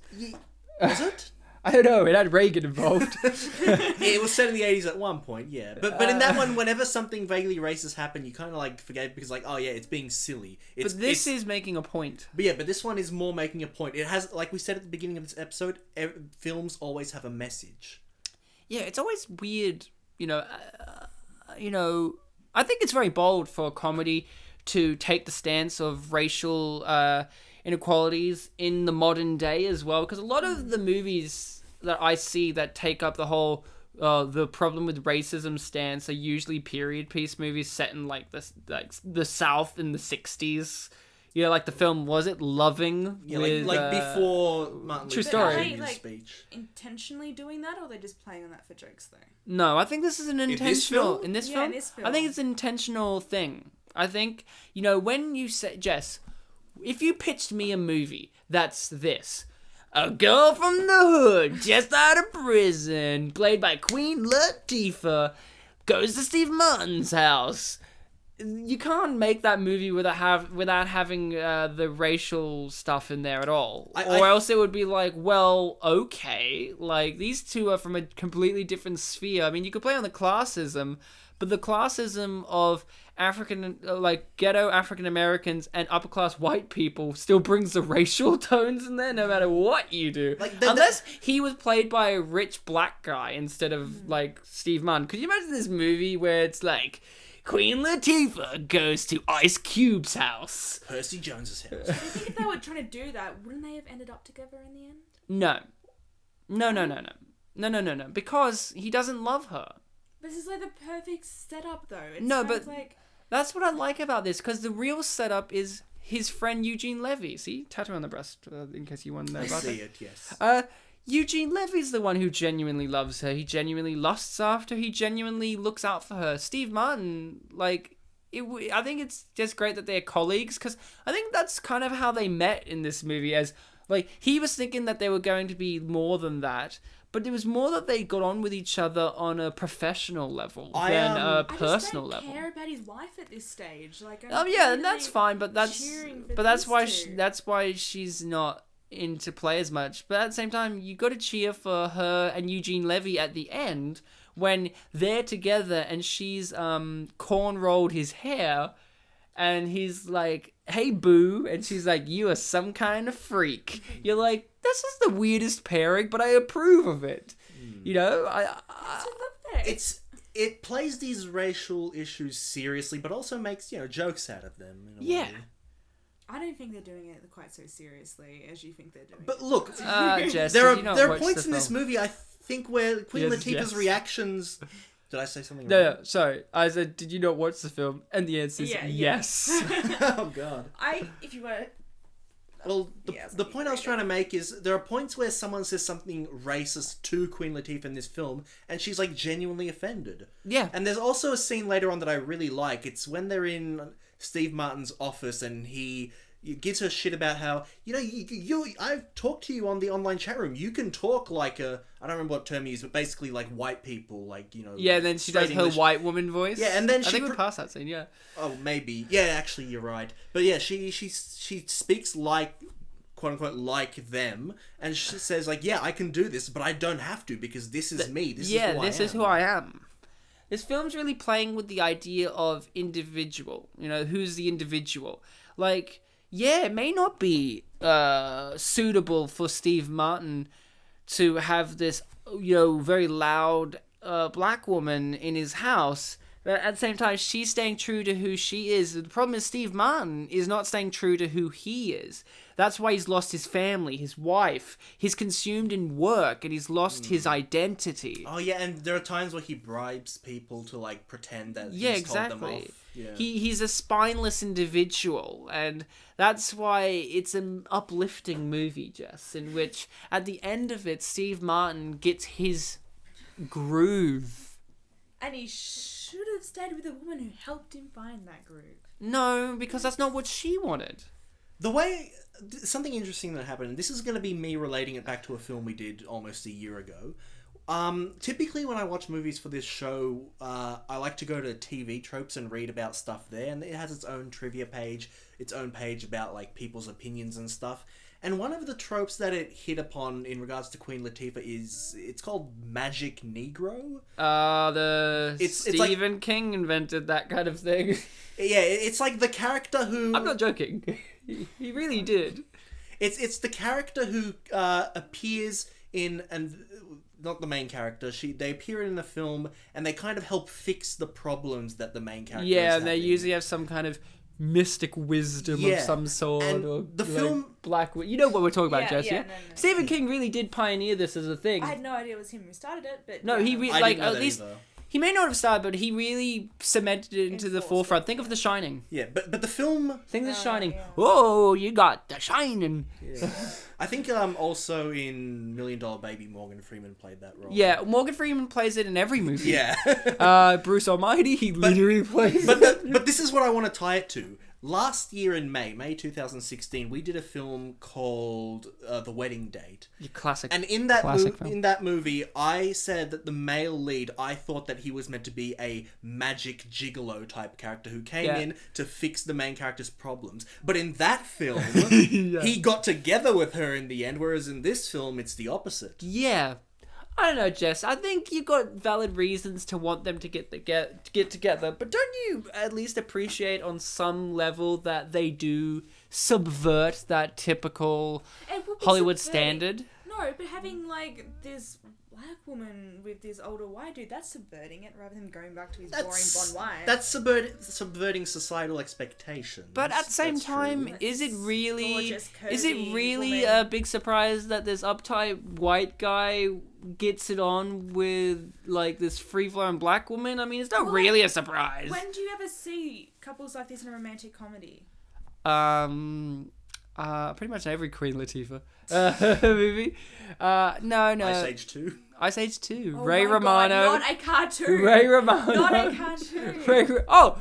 So cartoons are different now. Ray Romano is an old white guy. Ice Age is not a romantic comedy. I swear to God. It has romance. It has It romance is and not. comedy. It has romance and comedy. It's a children's animation. It's a completely different. Oh, well, there you go, Bartek. Did you hear that? Kids aren't allowed to have comedy or romance. We'll just remove that from them. But it can't be classed as a romantic. Look, Yes, it can. Hold on, Ryan. Yes, it can. Ryan, No, it can. we've grown up with the Pokemon show. There's no romance there. No, Misty only wanted back her bike. That's Yes. the only reason she stayed. And then, do you remember this? When Misty left Pokemon, it's because she got a new bike. And she just got on it and rode off.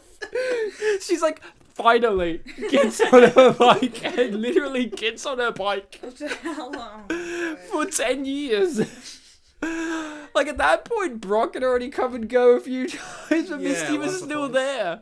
No, Jess, I guess you got a point there. You don't get this typical couple, but then I also go, well, we did a film with Ashton Kutcher paired with Zoe Saldana. That movie was great. She looks like a supermodel. Guess though. who? Yeah. Great film. Zoe Saldana has a very sexy back, we learned in that movie. She wears lots of backless dresses, and I never realized that. Is just. Yeah. She doesn't really have a bad angle, so it's. Oh, you haven't seen all of her films. So Ryan, did you Have read? you seen all of her films? Yeah, I love Zoe Salad. So Ryan, did you read the Ebert review I sent you? I did not, because I really wanted you to moisten me up with it. Okay. So Ebert is kind of more on Jess's side in this issue we were just talking about. His whole review, he gave it 2 out of 4. Pretty high. Yeah, and even though that's only like 50%, he didn't. I think he gave Zoolander a 0 stars because it was insensitive about 9/11. This movie came out after 9/11 and it was a comedy, and he gave it 2 stars. Yeah, 2 out of 4. He didn't seem to hate it that much, but he spent most of it like really complaining about the fact that it didn't play with this whole convention of these 2 leads didn't get together. Yeah, but isn't that great? Like, think about this. A comedy film is being divisive about its pairing. But I think that's great, don't you? Like, doesn't it make you go... It ended up with the most boring No, it didn't. couple. No, it didn't. Excuse me, Eugene Levy and Queen Latifah? No, That's the most interesting couple. I think she's It was talking like, about... what's his whole Eugene Levy's whole purpose? Just to, like, end up with her. I think Jess is talking about Steve Martin and the ex-wife, right? Yeah, Yes, I know. yeah. But I don't know. I just really love the fact that she got together with Eugene Levy. Because in a movie like this, usually, Eugene Levy would hit on her and it would just be for nothing but comedic relief purposes. But at the end of this, Eugene Levy actually served a purpose because he genuinely loves her. He loved her from the get-go. Steve Martin, for most of this, not doesn't how- like her. That's no progression. Like, you want to see 2 people kind of overcome their differences and then kind of Yeah. fall in love. And But like you said, you know, is this what the film's focused on? I think the film is focused on a friendship. I think that's what I feel this... like it could have been so much more, and it's not even just because of her race. Like, to see like a curvy woman, because in those. Oh, that hold kind on of to era, that thought, by the way. Because like this was like where like all those Cameron Diaz and. Oh, Cameron Diaz is curvy. you know, You're she right. she had like a Hell? bunch of like romantic comedies. They had Yeah, her Annie. in it, or Yeah, before Green that- Hornet. Yeah, Green Hornet. Yeah. Before Oh, The that, Mask. or like Julia Roberts or Cameron Diaz. Yeah, Like, they Aaron were, Brockovich, yeah. They were all the leads in romantic comedies, and you could have, you know, had her. It was like totally Doing the same thing. opposite. Oh. You know, kind of like No, showing up she's for right, a because whole Queen opposite Latifah's is, demographic. you know, bigger woman, you know, black too. She brings some different thing. That's why I do like Queen Latifah. There's no one else like Queen Latifah. I made a joke earlier, like, oh, Oprah Winfrey. But Queen Latifah is a genuinely unique presence on screen. I think, you know, and also, you know, she's one of those few rappers turned actor that works. Yeah, you don't hate. Especially for a female one, because I don't think Is I've she a ever rapper? Yeah, she's a rapper. Oh, I thought she was more... She has a song at the end of the credits that plays. Okay. She's like gorgeous and she's confident. And I it's really just like. I've only, I to wish be I honest, could I've end seen up her in with them. 3 movies. I think that I can guarantee you, other than the Ice Age movies. What about So- Chicago? Chicago, she was very good in that. But Oh, that's also, right, she I had was the in that. problem with Chicago as well with her because I'm like, I want to be progressive and be like, yeah, sure. This strong, independent woman can be black in this time period and not have any racial issues, but at the same time, it kind of undercuts it because it's like, you know what I mean? Not You know, It's acknowledging set in the it? 20s, right? Yeah, Like, it's in the 20s, and they have this powerful black woman. It's like, I think in those days. no, not in America, No. not in the South. She was a warden, No, but right? in the 20s. She was the warden. Yeah, but in the 20s you could. It's like when later on. No. Like, yeah, because like No. this was like this whole, you know, No, new age kind see, of thing. no. And Wait, then, so racism started later than 20s? Yeah, it No, kind I of said- stopped after Civil War, then came back in the 50s. No, I'm saying there was this free period where it was just like, No. and then it became more and more conservative. No, no, Yes, it was. no. You're saying that because you know what happened? The conservative bubble got popped by people like Martin Luther King and Malcolm X In the 60s, right? in the 60s. So then it's like, oh, all the 50s were bad because the people Like, it was like a Martin Luther great King and all of time. that were advocating in the 50s and then got really popular in the 60s. But in the 20s, it was terrible for black people, obviously. I mean, just look at Hollywood. In Hollywood movies in the 20s and 30s, black people, oh boy, were they represented so well. But look, that's one issue. Like, that's Queen Latifah. And the other movie, it's one of my favorite Will Ferrell movies. Probably my favorite, Stranger Than Fiction. She's in that movie, Will Ferrell serious movie. She plays Emma Thompson's assistant who has to like push her to write this book. And Queen Latifah shows, even in this one performance in this movie, like look at this scene. She shows you that she can play both comedic and serious. Yeah. I think that's what I like about a genuine comedic performer like Steve Martin and like Queen Latifah. They know when to turn it on and off. You know, Steve Martin's being a bit silly here, but then he also is serious. And she's playing it serious straight out, but then look, a little bit of comedy. Yeah. Like that, you know? Like, it's a perfect blend. While someone like, you know, like, I don't want to say I have it out for Will Ferrell. I keep bringing him up. But, like, in a comedy movie, Will Ferrell only plays comedy mode. He never, like, lightens up in a lot of his comedy movies. Like, and that's a part of the appeal of something like Anchorman. Yeah, that's a part of it. But then when you have a movie like Daddy's Home, in which you're supposed to root for him over Mark Wahlberg, you go, but you're only in comedy mode. I don't feel any sincerity. See, this movie, I think this is what I miss about comedy movies that were written. There's a certain level of sincerity to them. Because you know that someone thought about the character arc and development. While in a more modern movie, where they're improvising it, it's like an afterthought at the end of the day. Like what? The goal is more the laughs. Yeah, like in this newest movie, Fist Fight with Charlie Day and Ice Cube, the lesson that they learn at the end of the day is to punch each other, and that's the setup of the movie. So what did they learn? You know what I mean? Yeah. At this movie, the setup is Steve Martin's an uptight guy, and at the end, he's loose. Character development. Look at him here. He's loosening up. And I love this next shot. Steve Martin's face reminds me of a cat. You know, it's like when he smiles, look. I laughed out loud. Doesn't he look like a cat? And then look at him go. He's just there and he's just like, oh no. I had to pause the movie at this point and laugh a bit. Jess, this is a comedy film. Did you find any laugh out loud moments for you? You were drunk. Yeah. So was the whole thing funny? I think by this point I started watching Cherry Brother Doesn't Notice that I was watching a new movie, but yes. See, yes. That's how... But there was some laugh out loud moments for you. What were some of those? I think, like kind of you were saying before, like just watching Queen Latifah and watching Steve Martin just kind of... Play off each other. Yeah, kind of play off. That was the best part of the kind of film, even the aggravating... How funny would it be if at the end of this film they get together and we were just messing with Jess the whole time?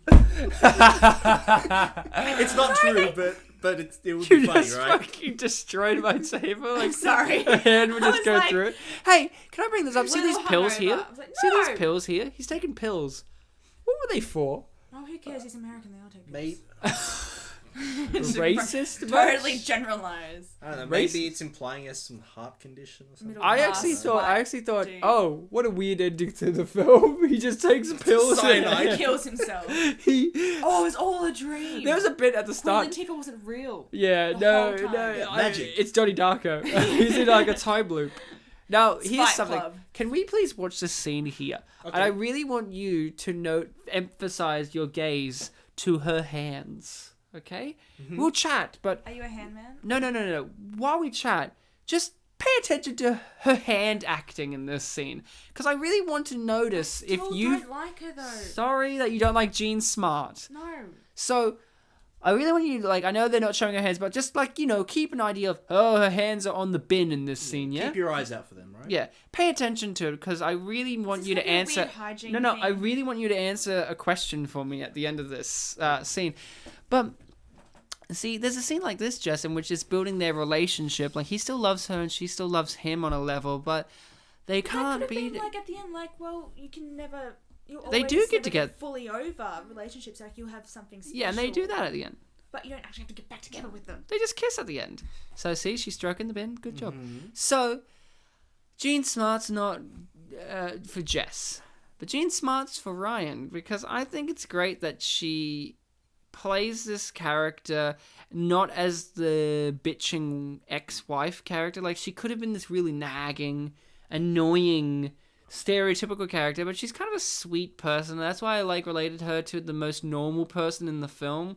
Except for, like, she comes out with this racist moment, and it's still realistic for her character to do, but it's just a real surprise. I still feel like she needed to kind of, like, go off and find herself a bit more. She found herself with She did not a need to find 14-year-old caddy. She did not need, like, do other things. She did not need to go all the way around She and went to find herself back with her old husband. Look, if you want to watch Bringing Down the Smart, the movie about her soul searching. Yes. Eat, pray, love this shit, woman. Eat, pray, soul search. Thank you. So, live the headdresser, the scarf that Queen Latifah has. That's what they... That's what? Wait till we go back to it. I think it just Hold mentally block it out for a second. We're still watching Hands. This is a real big important thing. I love her, Steve Mann. Bye. And then... Okay. Answer why she did that.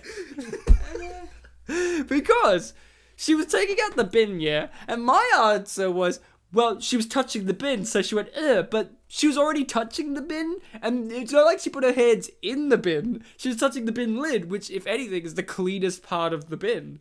So why did she do was that? stroking it, though. Yeah, Maybe but- she was but- just moving the dust. but- That doesn't matter. Like, it's not dirty enough to go, ugh. Like, it's like she reacted like she put her hands in the trash. See, Bartek, I'm glad you laughed. Maybe she didn't realise they were still filming. Well, it was funny, but Maybe she didn't realize they were still filming and she's like, I do not touch bins. We saw the real smart right there. I suppose, Ryan, you would have to consider that while you would think that the bin lid is the most clean, you don't necessarily clean it.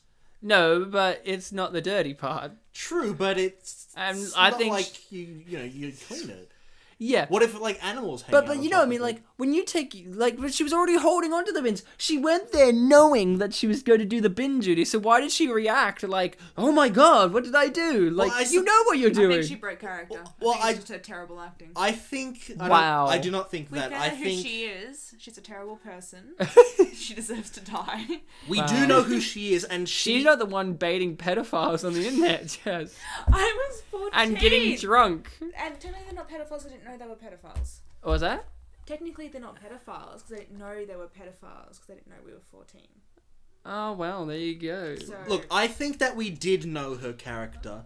We know that her character still has feelings for Steve Martin, and in this surprise meeting right there, she might have, kind of lost senses of herself. And, when you're nervous, you play with your hand. You, like, tap things. People do it when they come on this show. Like, sometimes they like, play with things. Look, I'm guilty of it, too. Sometimes if there's a pen in front of me, I play with it while we watch the episode. But, I think maybe because she didn't realize that she was, rubbing the hands over it. The second last shot you see of her hands on it, she, like, does 3 completely different things. So It's her a hands- dance piece. Yeah, kind of like a dance piece with hands. And haven't you ever come home after, Just hands. like, traveling on public transport and think, oh, my hands are a bit sticky, I should wash my hands? Yeah, it's usually when I touch other people's stickiness on on public transport, I think that. Well, I mean... yeah. One time, Bartek, I was catching public transport, Yes. and Jess was on there. Mm-hmm. Oh my god. And this is true. Jess, at early day in the morning, was Dude, heading you to cannot work. judge me for Wait, really early. wait, I'm, heading to I'm work, not good before heading 10 to a.m. work, or 12 a.m. heading to work, and she's a little bit, and this is true. I'm not. You can't have every Drunk. story. I was not drunk. And you were like, I was drinking last night, I've still got a bit of it. Yeah, it'll be fine. And I'm just like, typical Jess. Is anyone from my And work she just had a listening? hair appointment. No, this was when you worked at your old job. Oh, okay. That's right. Yeah, awesome. It just had like her hair up, like, 'cause she just had her hair done for 5 hours as well. That's why she missed Bride Wars. Okay. Oh my god, that was legitimately cute. She had this contraption on my head and I could not get out. And her hair looked the exact same after. They're at $200 worth of So, fucking Bartek, highlights in when my you go hair to other right people's now. houses, do I you look through appreciate their it. mail and their meals? Do you ask for meals and look through their mail? Sorry, I was listening to 2 people at once. Could you say it again? When you go to someone's house, do Uh-huh. you look through their mail? No, but I'm also not an heiress who likes to judge people. Oh, okay. Oh, Jess, that's you're right, an heiress who yeah. likes to judge people. 100% I've gone through people's mail before. Have you? Yeah. Whose yeah. mail? Have you gone through my mail? You didn't get really any interesting stuff though. It's mainly like bills and stuff. Yeah, for all of us. But are you talking about like when you live together? Yeah. Or or like other in people's general? houses. I really love it when I get like a mail. Actually, I'm not hypothetically. I still think this is illegal. I'm not admitting to anything. But, It's like, okay, Jess. I The had this one police aren't house- gonna get you for that. They're gonna get you and, for like, everything one else. of the houses I lived in before this one, this guy kept getting his like bank statements and things like that delivered. You monster. And You looked, he's- didn't you? Yeah, he has so much debt, and I got stressed out for him. I had to Wow. like stop doing it. Jess moved away from this house, and her mail honestly kept coming here for like a year. And you never sent it to me. No, we said, "Hey, Jess, you got mail," And I gave Mark my address. and then he sent them to you, and they never came to you.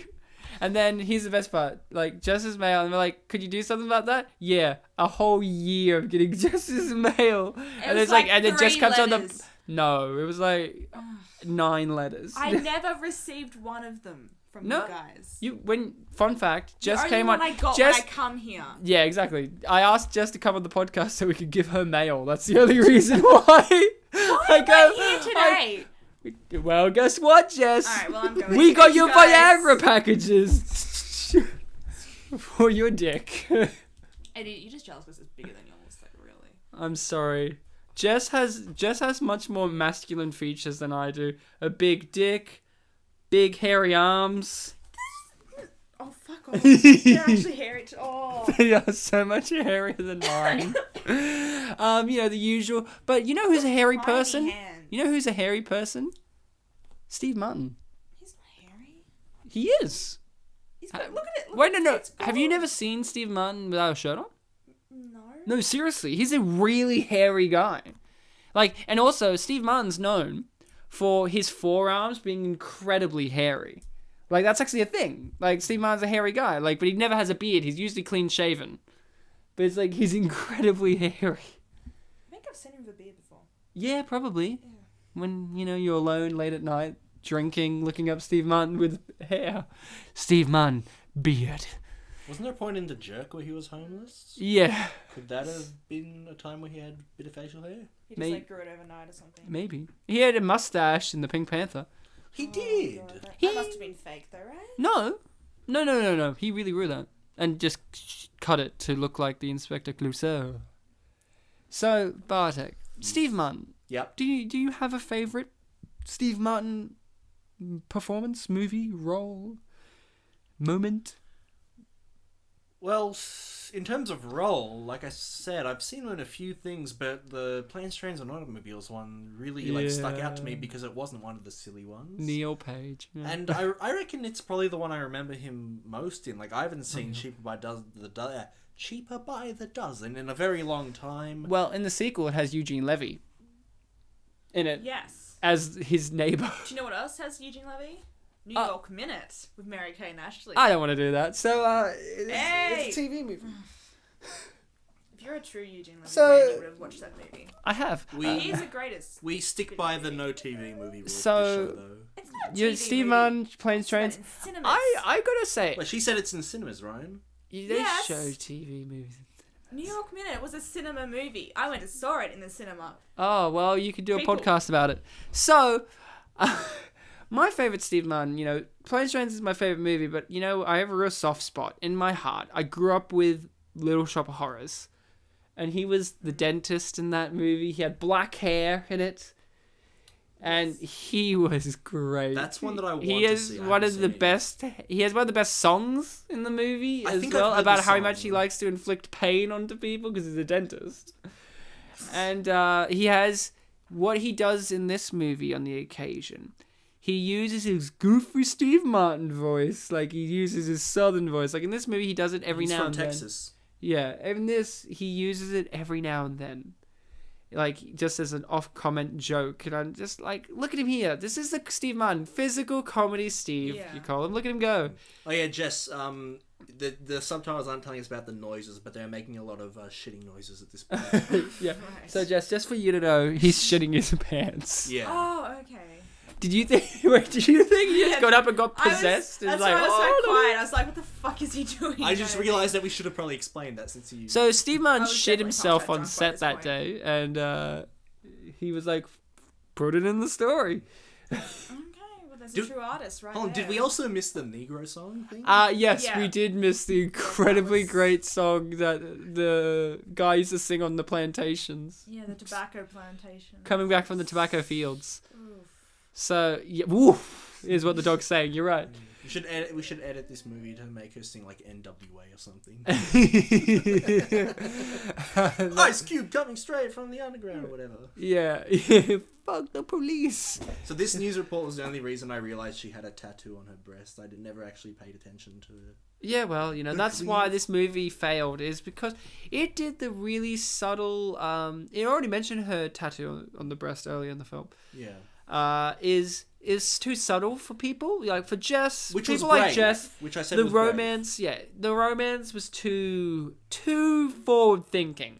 This bit that I And get, then for people like, say, Bartek, like Bartek gets it, he loves it, of course, but say people who aren't like Bartek, who has to watch this for a show and appreciate the masterpiece of it, it flies by their head, the little details, like the tattoo on the breast, like they have that throughout the whole entire movie. See, it's little details that makes a film. You know, every film is a Western at the end, but if you change the details, the little details, everything changes, everything becomes unique. And this is a very unique movie. The little changes, like her outfits, where does she get them? She just came out of prison. You know, it's the little details that really make this movie. I'm not saying that this is the greatest film of all time, but it's the greatest film of all time. It's a film that inspired many other films. You know, I think of a film today like 12 Years a Slave. Mm-hmm. And I think, would that have been as successful without Queen Latifah paving the road ahead for people like Michael Fassbender? How the hell has another lightning bolt come down and struck you? And, you know, I look at people like Eugene Levy here. Eugene Levy's a comedic genius, and I think he really gets the credit he deserves in this movie. Everyone loves him in American Pie, but this is Eugene Levy at his most Eugene. He's barely in this. He's in this movie Do you know for a he is in a solid lot? 20 minutes. Like, for most of the film. What? New York Minute with Mary Kate and Ashley Olsen. Is he their dad? No, he tries to capture one of them, Mary Kate. Oh, so it's like Kind of Mike. thing. Okay. Yeah, so he's like chasing them the whole time. Is he a pedophile? No, I think he's like a debt collector or something. Are they in debt?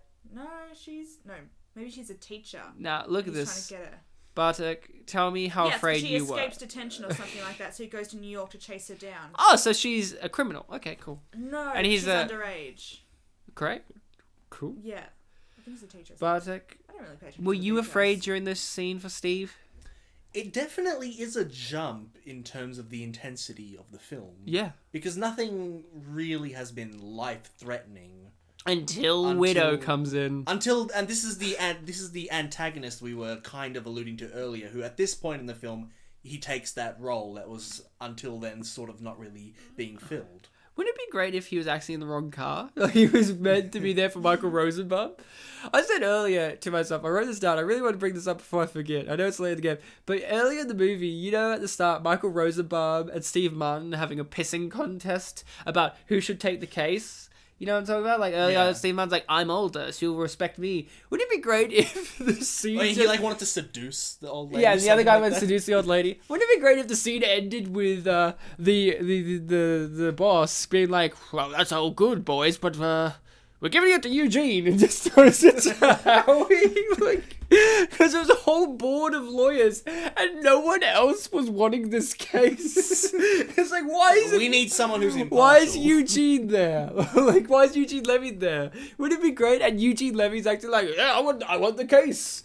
That's my Eugene impersonator. Yeah, I want the case. Why is Yeah, she well, just case. like sitting in a park and Because walking she has no around? friends. But she's like a wanted criminal. So she's wearing a beret. It's the she's movie. a very smart person. She's wearing a beret. I couldn't tell it was her. The movie- When they actually showed her in a beret, I said, was that a French lady?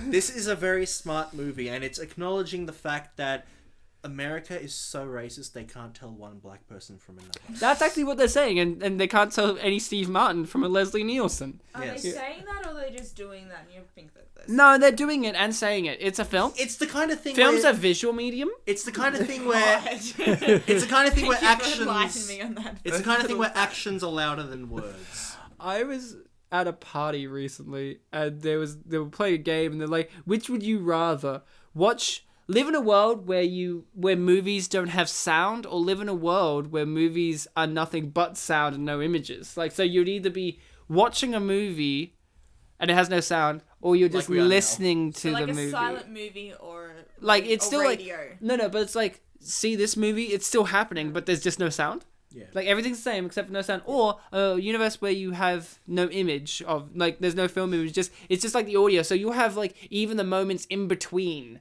of just car driving sound and music. Which would you rather? No image but sound, because you can work it out. Okay. I think maybe the opposite, as long as I have subtitles, of course. That's But, where I was um, gonna go. You didn't say that though. But you I feel didn't like, think... I feel like that's cheating. There'll be no I like how, subtitles. here's the thing that I disagreed with. Is it only I picture? just you get picture. Yeah, but no subtitles. Didn't say that you couldn't have it. I feel like you can't. But here's the thing that I love about it, right? I love that people like Jess go, yes, film. A visual medium. I want to remove the visual part. That's a very accurate representation. Like, could you imagine? It's like all these iconic moments in film, like Citizen Kane and Bringing Down the House. You'd remove all the visual iconic moments from that because you're like, I'd rather hear Queen Latifah go, yeah, girl. If you get subtitles, then I get like visual descriptions. Then, Nah. like, you know how on radio shows where Oh, so you want if you get subtitles, I get. Fun fact, I wanted to go see the movie Lion. Yeah. With what's his name? Nicole Kidman. Yeah. What's his name? Oh, Dev Patel? No, what's his name? Nicole Kidman. I answered that question. I wanted to go see the movie, right? Yeah. And the nearest cinema to me is in a suburb over called Chadstone, and That's not the Are you talking about Chadstone Shopping Centre? Chadstone Shopping Centre. It's Sorry. not actually in the suburb of Yeah, Chadstone, whatever. but yeah. The Chadstone one. Weird. Melbourne's messed up. And I went there, and I was like, oh, Lion's on at 1 o'clock or whatever. Yeah. Oh, this story I remember now. And I'm sitting there, Jess, and it's just like, okay, so there's no radar. Okay, fine, okay, cool, okay. And then it's like, Dev Patel comes in and it's like, no, such and such is now Dev Patel. And I'm like, oh. And I realized it was a screening for the blind. Oh my god. And then I found out every screening at Chadstone is for the blind. Like, I'm not kidding. At Chadstone Cinema, 97% of the films that they screen are for the blind. And the others are for the deaf. What? But They have the closed captions or the narrator. It's very, very hard to actually go see a movie. I feel like people would complain, like they'd be asked. No, not the blind people. Who would go up and be like, wait, how dare you think about the blind, you bastards? No, people would do that. They would. Like, Yeah, but they're not going to do anything about it because someone they'll be working like, customer ugh. service people. Jess, we know that you complain. hate the blind. No, I hate people who complain about the We blind. know that And you there's lots hate of them. the- I'm saying we- there's a lot of them in the world, right? We know that you hate the blind because even they know what you look like, but come on. Fuck you. Man, the blind have to go up a lot of stairs to get to those cinemas, though. Yo, there's an elevator, come What kind of blind person go to Chadstone? It's like a hellhole. It's on. a maze. Like The devil? So here's here's 8 Mile with Steve Martin. Mm-hmm. I've You always can't wondered... see his hair I anymore. would love to see that film. What, Steve Martin in 8 Mile? Yeah. It's a true story film as well. Like, Steve Martin tried to get into the rap scene before anyone else, but he did with a banjo. Doesn't your copy of Zoom also have that for the blind thing? Yeah. Doesn't everyone's copy for Zoom have the hearing thing for the blind? So, Don't have a copy of Zoom. well, you should get every Tim Allen movie you should collect together. Because we'll probably cover all of them on the show. We've already done Shaggy Dog, Wild Zoom, Hogs. Wild Hogs. You kind of lost me after you went on like that. I want to talk do show. Christmas It's with the like, Cranks. It's so hard to be Republican these days. You get- What? You know Tim Allen? No. Him? Wait. Tell me more about Tim Allen. I don't know. You know he's very Republican. No, I always thought that he was a Democrat with his... Can you imagine being Donald Trump? And he's like, we're going to build a He wall. voted for Donald Trump and No, he was like but- very open about it. And he's like, Can "It's you so hard imagine these Donald days." Trump and his celebrity endorsements being like, we're going to build a wall, it's going to be great, we're going to make America great again, I don't want any of this fake news, now let's go over to my good friend, Tim Allen. I was like, thanks, Tim, thanks. And then goes over to like someone else, and it's just like, Sarah Palin, what do you think? Yeah, good job, and just keeps going. All of this. Kid Rock to the, Yeah, they went to the White House and stood by the Hillary Clinton painting, Who did this? Kid Rock, Ted Nugent, and Sarah Palin, and Ted Nugent's giving her like a surly thumbs up, and she's pointing at the picture, Sarah Palin pointing at it with a smirk face, and the only dignified person in the photo is Kid Rock. He's standing there with his arms folded, doing a nice smile, like he's actually like, I don't want to take the piss out of this woman, she tried. But they're like, fuck her. But that's enough about politics. Let's get into race and gender. Do you find it interesting that a lot of these race movies that we've been given usually explore the white man with the black woman?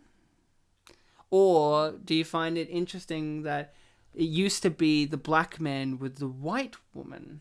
So like something like Guess Who's Coming to Dinner is Sidney Poitier. He's a black man, you know, but in, say, this era, you have Steve Martin, a white guy, teamed up with Queen Latifah, a black woman. And then But they don't end up together, though, so... Yeah, but then you have Eugene Levy, who's a white guy, and Jewish as well. So he even has more stereotype, like, more inequalities to battle as well than Steve Martin would. He's still like a sidebar. The thing is, you should have ended up with... Calm down. We know that you were the guy sitting there going, man... Bella should have ended up with the guy in the wheelchair. Bella should have just, like, left everything alone, has gone off and died. Run away. So, Bartek, what do you think about this? To let this dude put his teeth inside her. Like, fuck. We're talking about Kristen Stewart, right? No, we're talking about someone called Bella. Because we've done a movie on we've done a movie on this show where Kristen Stewart has to pick between two guys and she chooses to run away. Oh, Zathura. No, Ryan. She has to pick between having sex with her younger current brother or her older brother. We're talking about Catch That Kid. Oh, that one! Remember, she sniffs them, then she runs away? Yeah. So, Bartek, seriously though, yes? Do you find it interesting that the spin on the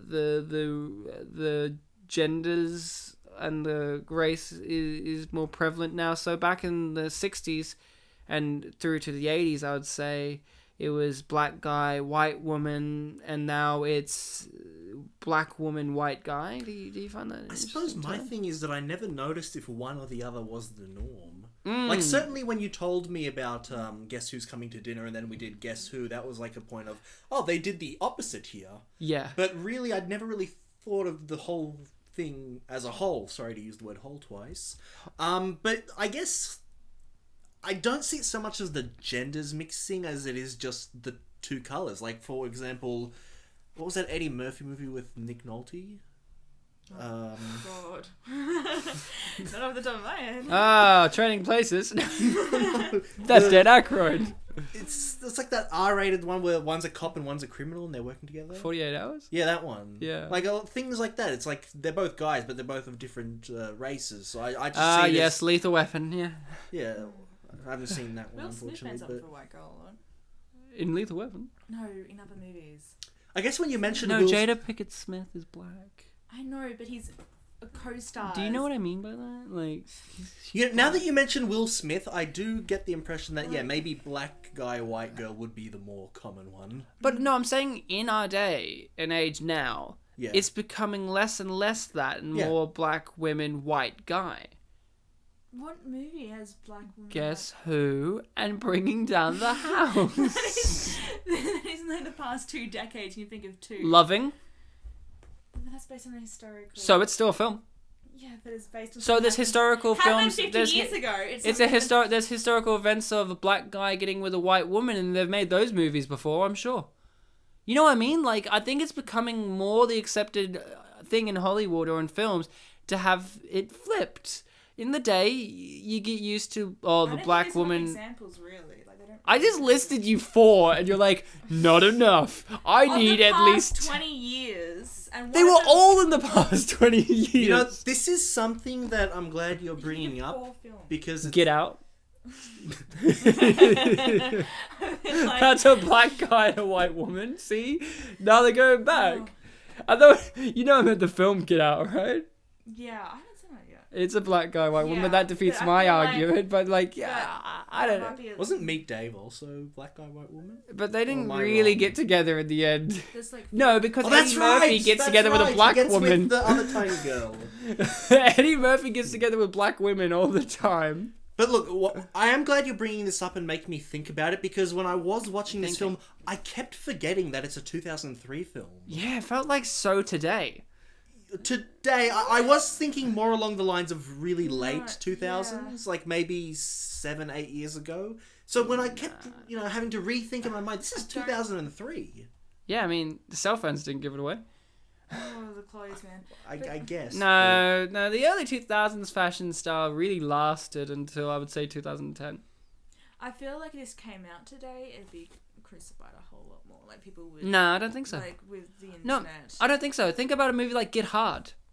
That didn't get crucified, and that's a movie where Will Ferrell, again, sorry Will Ferrell, a movie where Will Ferrell pays a black guy, assuming that this guy's been to prison, to teach him how to survive in prison because he doesn't want to get gang raped by black people. That's the plot of that Will Ferrell movie, and no one gave a shit about that being the plot. So if this movie came out today, I think it would be fine.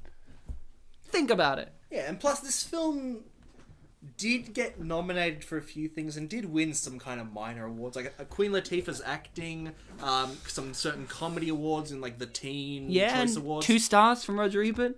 Oh, God. Yeah, where he didn't seem to hate it, he just really wanted the two to get together. Yeah. Because that's just the way things are meant to be, like following conventions. I don't follow that. Which, yeah, I don't follow it either. That's why I said this film's really brave, whereas I think he said the film should have Brave. followed. He ends up with the white woman after everything. Oh, stop being With the racist skinny against white white- woman.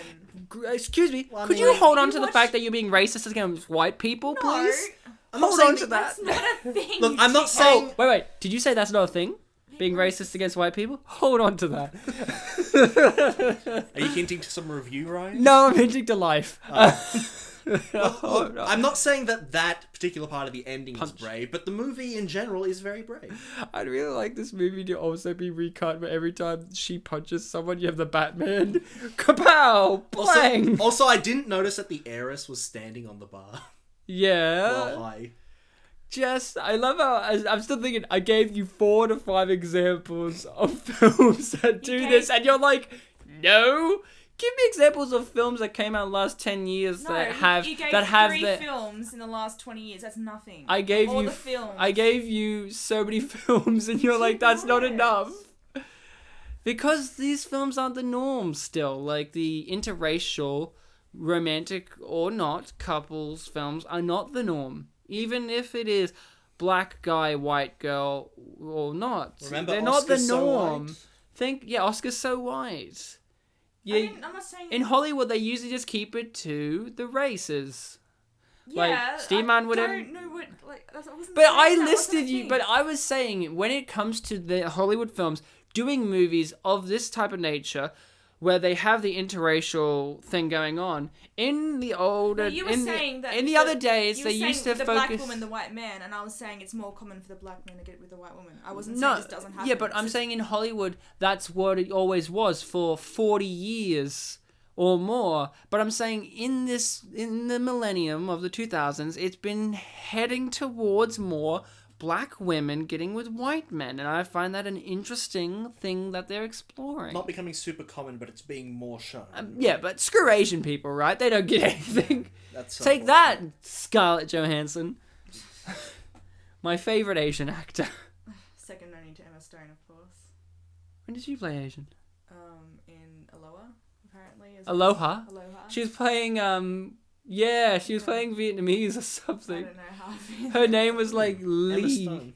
She was in Sleeping Dogs, but she didn't play an Asian there. Nice. So, It's a game set in do you Hong like the Kong. fact that this clearly English woman says she's from the South? She's like, I'm from the South. You know who she is? Joan Plowright is the wife, now widow, of Laurence Olivier, one of the greatest actors of all time. Yeah, she got the best actor dick. I know. Now she's getting the best acting dick in her life right now. Steve Martin. Look at him. Wouldn't you want that? I can't believe you just compared it, Laurence Olivier to Steve Martin. Hey, Steve Martin hasn't done blackface. Has he? Well, Actually, no, I would be... He's been He's out of a black family in The Jerk. Yeah, that's one of my favorite jokes in all of cinema history, where his black family told him that as he would grow up, the black would grow with him or something. It's like the black would grow in, and he was like, okay. He had white hair in that movie too. So, look who's there. Eugene Levy is with Queen Latifah. Steve just leaves. I think that they're meant to be. I still feel like he's just an add-on. You're an add-on.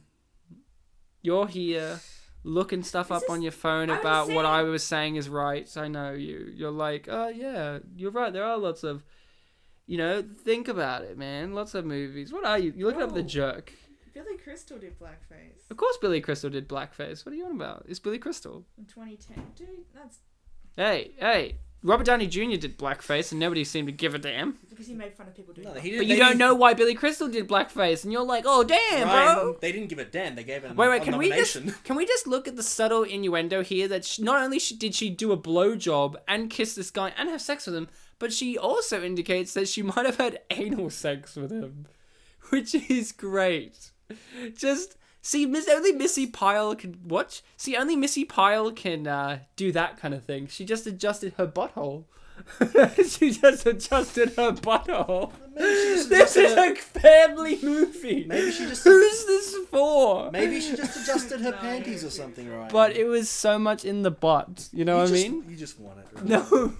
You just want it. I just want anal with Missi Pyle. You're right. It's like when we watched The Tuxedo. It's like he fingered her butthole. He did though. She tickled it, right? She didn't finger him. She had anal sex. See, I think that's what one of the problems is with this movie. Is who's this aimed for? Is it aimed? I like how he took his receptionist with him. Who's this aimed for, Jess? Is it aimed for me? Is it aimed for you? Is it aimed for people of our generation? I think it's aimed at people who like Steve Martin, Queen Latifah. I'm not hoping people would go. Oh, the Steve Martin, Queen Latifah fans were salivating when they heard this pairing. Who hates them? That's actually, yeah, like, I already mentioned Steve Martin might have some haters out there, If they think he's a dick or something. And look, here's the thing. Steve Martin, in his later career, from I would say Parenthood onwards, maybe a bit before that, stopped doing his jerk, like the jerk kind of style, the goofy, over-the-top silliness. Mm-hmm. And he lost fans from that. Like, people really like Steve Martin because he was this edgy comedian, this absurdist, surreal comedian. And then he became your typical everyman. And that's fine. He does the everyman character really well. Like, he really does do the everyman character. But Steve Martin lost his supporters over time in that regard. But that's the thing. He's a versatile actor. He's a human being. He doesn't want to just be one thing. He wants to be three things. And I've already listed those three. And Queen Latifah, well, you just can't peg her down, you know? Still don't like this ending. You didn't even watch it. I know what's gonna happen. Yeah, they have hardcore anal sex while Missi Pyle watches and teaches them how to do it properly. She joins in. She would not stand by. No, she doesn't like Steve. She'd make up. She doesn't like Steve. This is the scene where she admits that she was just an illusion all along. Wouldn't it be great if this was the scene in which she admitted she was a 14-year-old all along? It was okay that she dated this 14-year-old catty guy? Like, Steve, I'm in fact 14. He's like, oh, that explains why you didn't like trash. It's like, I don't know. Wouldn't it be great if she was like, Steve, I'm calling him Steve in this. Steve, His character's name's Peter. Pete Martin, I'm allergic to trash. And he's like, that explains why you stopped living with me. That's fine. Because I'm a trash of a person. But then she's like, I'm not sneezing now. And it's a really romantic line. And he's it like, means he's not trash anymore. Wouldn't it be great if they made this into an animated movie and he was like a garbage bag with eyes and white hair and she's like allergic to trash, and then by the end of the movie he grows arms and legs and puts on a tie and he's no longer a bag of trash, he's a person. My favourite Pixar film. Seth Rogen would not make that. Seth Rogen would make a movie in which he was a Have pile anal of trash and then it has gratuitous anal sex with Yeah. other trash. Oh my god, I'm a garbage bag. Oh, anal sex. Great James Franco impersonation there. Was that too gruff and deep for James That's what, Franco? thanks, you really nailed that one. And then, Jess, it's your favourite bit. No, You've always wanted to I haven't see. even seen it. You've always wanted to see Eugene Levy with cornrows, with dreads. Look at that. And they really did that to him, but only half. Only half of his hair. It's too much effort to do all of it, and now they have sex.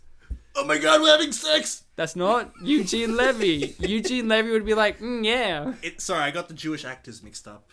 How dare you? And I want to know this guy's story. He's clapping his hands. Is he allergic to trash? He's the His hands are also construction dirty. guy or moving guy. Yeah, I know that, but what's his story? Is he allergic to trash? He just clapped his hands. He was dusty from What, was she dusty? See? It's different kind Because of her hands trash. are always touching the bins. Of course, and his isn't. He might have brought their bins in. Maybe he was moving in. Did you think Maybe he was might have taking off he might have just moved in their bins? inside the house? He came from inside the The house. back of the house? Didn't you go around? Hey, there was a No, fly excuse girl. me. Why would you go? Okay, I think so this wait, is irrelevant excuse me, right now. We excuse don't need me. to go into this. excuse me, fake news. Excuse me, Oh my god, I will leave. you're against right me. now. He would wheel their bins to the back, but why would he walk the long way round What? to the front? He was Why would he moving just them in. walk He's through the not house? Trash guy. He's not the trash guy. No, but he's moving them in. Why wouldn't he bring their Why trash is he with touching them? the trash in the first place? Because He's he's not a a trash pervert. He's not. He's moving in. He's dirty trash, clearly doing trying to hit on construction 14-year-old stuff. He's not girls doing online. anything. In So- conclusion, we missed it, but In conclusion, there's an Andy Shuttleworth, by the way. William Shakespeare, the dog in the film, was played by Linus the dog. Oh, so he wasn't actually played by Shakespeare. No, it was actually Fake news. Linus the dog. That's what the name in the credits Well- said. Linus. Linus the dog. Grace, I like Shakespeare. better. what a beautiful, graceful film this is. You know, that's what I'm going to go straight into my review. If I have to title my review, it would be Grace. Because this film rides the line gracefully.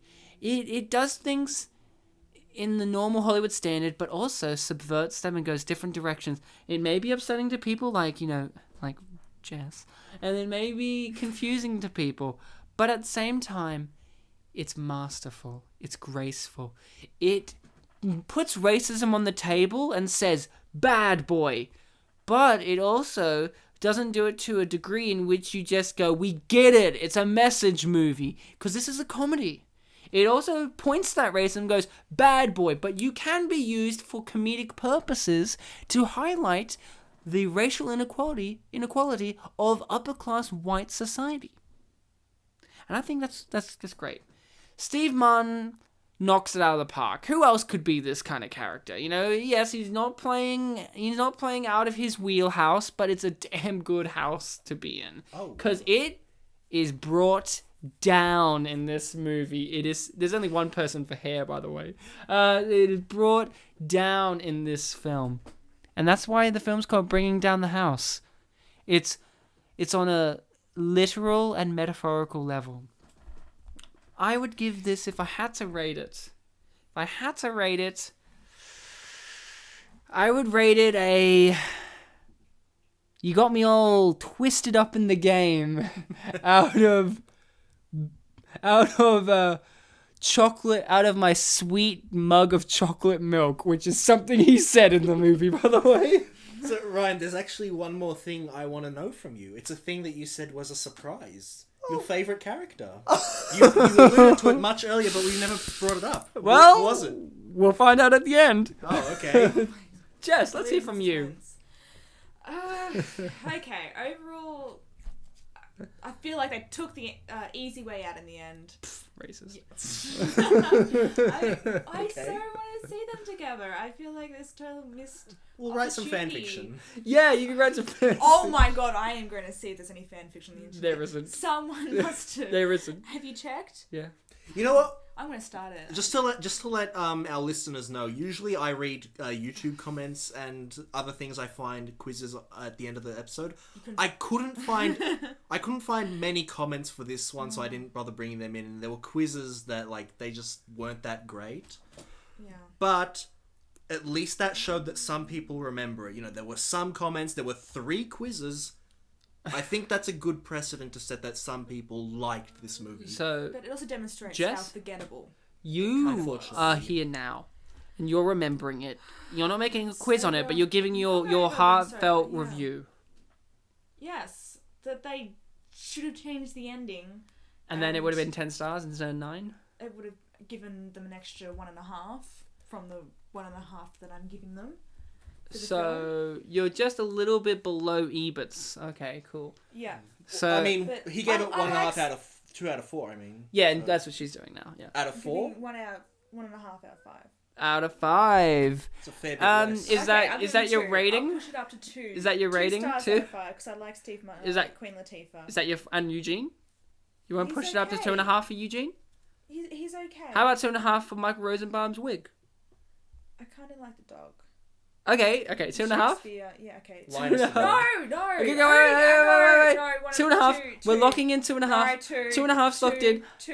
2.5. Let's go 4.5. I will hit you. 2. You hear this bump as if his head hitting the floor. Just. It's Can I 2. push? Wait, 2 just. stars! Shut up! 3 stars? 2 stars! Can I push you up to 3? Can I 2 push you up to stars. 3? No! Just. No! Listen.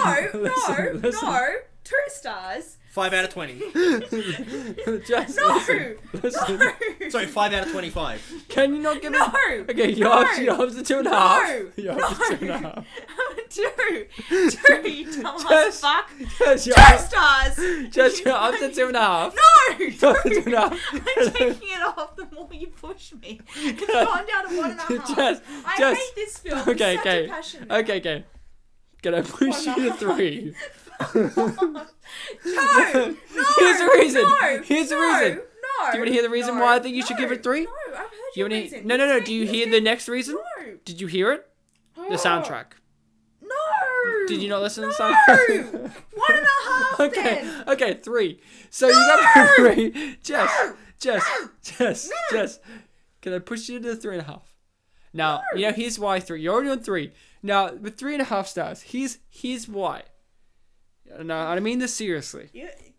I mean this seriously. The more that I'm gonna hate this. 3.5 for Steve Martin's dancing in that one scene. No, I think 2. 3.5. Okay, Jess. You're on 3.5 now. No! 2! Jess, I'm pushing you now. No! Can I push you to 5? 2!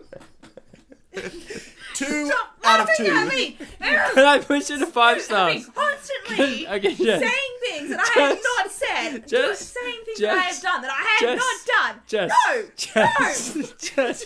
2! No! Stop laughing at me! We're Stop! laughing with the film. 2! I'm laughing at the film. No! Jess. The Jess. playing! Jess. No! I'm recollecting it. Jess. 2! 5 stars. No! 5 No! stars No! simply for No! the title alone. How good is the title? Does the title not sum it up? 5 stars? We're at 5? The German 5? one will get me 5? to watch it more. There you go. German title exists. You can go to 2! German. 5. Okay. 2! So Jess. No! So Jess 2! got 5. You don't get No! No! Shut up! Stop laughing at me! So You're constantly saying things I'm so not Jess saying. has got it up to No! 5 stars. 5 stars out of 5. No! Okay. Can I push you to 10 out of 10? That's just 5 again. So I'm 5 straight stars. up leaving. Bartek, what about you? Just only gave it 5 stars. I'm out. Bye. You're gonna miss the reviews. You already gave your review. Bartek, No, the IMDb reviews. Okay, Jess. So Jess gave it They 5 better out of be 5. terrible. Bartek, you? Shut up! I have 5 out of 5 for No! Jess. Oh yeah, seriously? So much. I forgot that this is like to live with you. You just constantly make stuff up that I have not said. I think the Especially audience when I heard you need say. to I read think it, the I don't audience. even know if I I think said the them or audience. not. I think the audience heard that you were making it 5 stars. 5 stars for Jess. 5 stars. Stop! Two stars. 5 stars, I hear. 2. Bartek? Oh. 2 plus 2 plus 1 equals 5. Good job. Your girlfriend's still with you. Hey, you know how long we've been together? 5 years. No. Bartek. Such bullshit. Wasn't it 6? No, it's 5. Oh wow, good job. We have 5 years. Tough shit, Jess. You know how long you've given this review? 5 stars. That's how many times. 2 stars. 5 light years out of 5 stars. The microphone's going red. Jess, stop smacking it. You're not going to make it up to 6 out of 5 stars. I mean, it's just impossible. It doesn't work that way. You can allow it. Bartek? I won't allow it. It's only 5 for Jess. She's made it clear. Stars. Dumbass. Fucking dickhead. I am so hungover right now. I'm gonna fucking strangle you. Stop laughing at me. I can't wait to give this copy of the episode to Jess's mum. I'm gonna fucking. Who's like, She doesn't even know Jess? what the internet is. Jess? You gave Bringing Down the House 5 stars? It's clearly a 6-star movie! Oh. Bartek, your review. Your I review. am not doing this shit fuss. Your Sorry, review. again. 2 stars. Your review, Bartek. You keep taking things out of my mouth. I didn't say. 5 stars. Bartek. I made sure to say when she was drinking water too. So I Please. Would it be great if Bartek gave it 2 Shut stars? So I like this movie a lot. It was a lot of fun, and I've already mentioned throughout this episode my feelings on this movie. I feel like I put a French accent on there accidentally. Yeah. Accidentally. Sorry. You should be sorry. Go on. Oh, This is always the thing I sexual do. done right now. Sorry. This is always the thing I do on the show. I talk about my feelings throughout the episode, and I feel like I just kind of conclude by repeating my points. But you know what? I think I made the points. The points that I really want to focus on is the fact that this film is one of the braver types of films that we do on this show. Like, don't necessarily think that I would put it in like a top 10 list of the films that we've done on this show. I do genuinely believe that this is a great film, very unappreciated, and that people should go out to watch it. But I feel like it is also one of the more divisive ones, and I can see why some people wouldn't like it. Whether it's because it subverts conventions that people value, or whether people might just really shy away from blatant racism or things like that, or maybe they are part of this theoretical, hypothetical demographic of people who do not like Queen Latifah and Steve Martin. But I do think... Sorry. Just hypothetical. Sorry. Jeez. 5 stars? Yeah. So that's your new name. Do that again. I'm straight up leaving Just. And 5 stars. and like I mentioned, that I kept having to remind myself that this is a film from 2003 because I kept forgetting. Yeah. I kept forgetting that this was from 2003. I felt like this film was ahead of its time, and while films these days, there are films that came out that might be seen as better than this one, but I think they owe it, kind of like young people to their elders, they owe it a level of respect, understanding, and they should be able to look at it and take lessons away from it. Wow. And what's your rating? You know what, my ratings are... I give this film basically the same thing you guys gave it. I really liked it. That's 2 stars. 5 stars. 2 So, stars. I've got reviews here, Jess, that match your feeling. 2 stars. I got a 9-star review here from 2003. It's called "You Got Me Straight Trippin', Steve." It is written in London, England, and it starts as such: the arguments and opinions of many a film fan and critic persist about Steve Martin's current position in Hollywood. Many of his doubters believe he is past it, his films becoming horribly run-of-the-mill, turgid, and ultimately unfunny. The opinions are jointly contributing to the downfall of a once treasured idol. But Some have stood by him, myself included, through the thick black cloud that has rested over the white-haired maestro during the last few years of his illustrious career. And with his latest return to our screens, he's back to prove once and for all that the wild and crazy guy is here to stay. The film sees Martin as a lawyer, Peter Sanderson, recent divorcee, and top dog at his law firm, who now at the age of God only knows, decides to ditch his own whack existence and goes net surfing for the perfect woman. He apparently strikes gold with sex. Just with sex, slim, blonde lawyer he meets in a chat room, but he is taken by surprise when his date arrives in the sexy, big-boned, brassy form I like that description. of escaped convict Charlene, Quuen Latifah, entering his life with a strut that would make Oprah blush.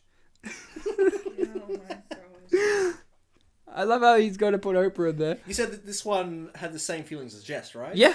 Okay. Charlene attempts to convince Peter to reopen her case and help her clear her name. That's not before turning his life upside down and posing as his kid's nanny tries to help Peter reclaim that what he so dearly yearns for, his family and wife.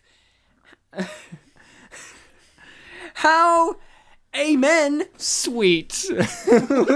Was that one sentence? That was one sentence, that's the end of that sentence. And with all the tomfoolery that ensues, comes a girl-on-girl bitch-slapping session between Charlene and Peter's sister-in-law, a drunken night of dancing and sexual awakening. And this is in brackets, believe me, boys, you've never seen it like this before. And gangster parties are louder than Martin's legendary career.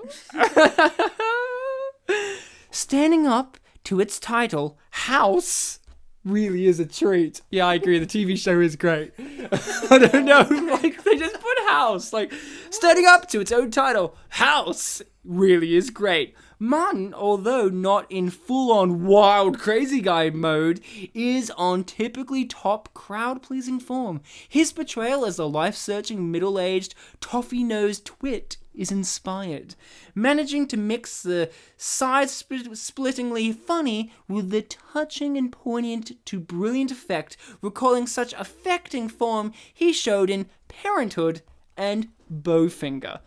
Latifah, meanwhile, shows us that she has the potential for greatness. Her larger-than-life performance is bringing charisma and buoyancy to a largely one-dimensional. Oh my god. She's brassy and buoyant. She's brassy and buoyant, Jess. So, largely one-dimensional character. She is also quite the vixen, too. The support from Eugene Levy is also first class. Playing Is this guy Eugene Levy? Yes. He's in England right now. I thought that before you just said that line. Like, no, he's complimenting himself. Playing Pete's best mate, who is straight tripping over Charlene. Levy steals practically every scene. So weird thinking that he's writing this. Levy steals practically every scene he appears in with his deadpan humor and flawless timing, providing the some of the film's most painfully funny scenes. The overall quality of the film is pretty standard stuff. The plot is nothing we haven't seen 1,000 times before. The writer and director, while both efficient, don't really add anything fresh and exciting to the buddy comedy genre here. That said, when the film's funny, it's an absolute hoot, with the cast stealing the show with marvelous chemistry and giving us three of best comedic turns you'll likely to see all year. Delightful. 4 out of 5. See, it's different. Jess gave it a 5 out of 5. So, we have one here that doesn't have a rating. But I feel that it's a negative one. You know, I've got to include the negatives, Jess, because like you, some people do have negative things about it. Like, you weren't wholly negative. You said to us, I want to do this movie. And I understand why... I understand why you wanted to, but this person has some negative feelings that you have too, and maybe they strike home like, hey, it's a masterpiece, that doesn't mean it's flawless. This is, weren't there any more scripts available for this cast? Review may contain spoilers, so just in case. What was that title again? Weren't there any scripts available for this cast? Oh, okay. Contains spoilers. Why do rich old women always have to stuffy and have to dress their dogs in outfits made for newborn babies? That's one question. Always have to stuff. Always have to stuffy. Why do lawyers and legal reps always have to cater to the wealthy by basically kissing their ass in such a shameless way? Why is an escaped convict, guilty or innocent, casually walking the streets with no disregard for getting arrested? Why would the news wait 4 or 5 days before releasing such information about an escaped convict? What purpose did the party at the house serve? What purpose did the racist neighbor serve when Steve Martin couldn't stand up for himself? If he can't stand up for himself, why would Queen Latifah believe that he would be a good lawyer in the courtroom? Why was Steve Martin's character such a pussy? In the entire film, till the end, he was an ass-kissing weasel who didn't stand up for anything. Not one thing. Once Queen Latifah found out that Steve Martin was only a tax lawyer, why did she bother to stay? For leads, I think only Eugene Levy's character was written with any real interest. Again, I think this is Eugene. The rest of the cast was just thrown in to fill a script with no thought given to them. The gold-digging chick was useless and has no reason to be in the story. The neighbor should have been finished at the second scene with her. The ex-wife had no substantial role. The kids, just filler. The legal team, a joke of law reps. The client, stupid, useless ink on a page. The ex-boyfriend, what was that about? First, he's not around, then he loves her so much, then he's a killer, then he's striking a deal with a wannabe club-hopping rap lawyer. If this movie was to promote racial harmony, it doesn't. If it was to make people laugh, it doesn't. If it was supposed to create an image of strength for women or the black culture, it doesn't. There was no if for this one. This was to help the rest of the cast get recognition, it doesn't. If this was supposed to make cultures bond, it doesn't. If this was supposed to give a hot soundtrack, it doesn't. The only thing this movie does is make the viewer feel stupid and put some money in the pockets of those involved in the making of the script. The entire script and film could have been done with Queen Latifah and Eugene Levy and turned out far better with a rewrite, because this was just boring. So many holes. If it was cheese, there would be enough Swiss cheese to feed the entire country. My favorite phrase ever used. Now, I've got a smaller review here, Bartek, a little bite-sized review. Ooh. A dreary black person brings da funk to uptight whites film. That's the title. No star rating. Sounds delicious. Now, Jess, prepare yourself. Okay, I'm preparing. Steve Martin and Queen Latifah were the only two good things about this film. Okay, there was one more thing. The message that you don't have to be size 0 to be sexy. Other than that, it was silly, but not funny, just tiresome affair. A world in which all white people are hopelessly stiff and or racist, and all black people are either happy-go-lucky jive-talking hip folk or evil thugs. See, there's someone like you out there, Jess, who has that kind of thought. He gets the setting. Well, they get the setting. Now, I have a 1, 2, 3, 4, 5, 6-star review here, Jess. You know, this person's a little bit more favourable. And they have really something, boo. That's the title. Okay. God. So the white yuppie and black ghetto person joining up idea has been used a number of times in movies, but the dialogue between Steve Martin and Queen Latifah makes this one worthwhile. Probably the best scenes are Betty White's nasty comments, Queen Latifah teaching Missi Pyle a lesson, Steve Martin dressed and attempting to they put a full stop. Dressed and attempting to talk like a rapper, especially because of what Joan Plowright ends up doing in that scene, and of course Eugene Levy's statements ending with "boo." Bringing down the house really does bring down the house. Completely silly, but fun nonetheless.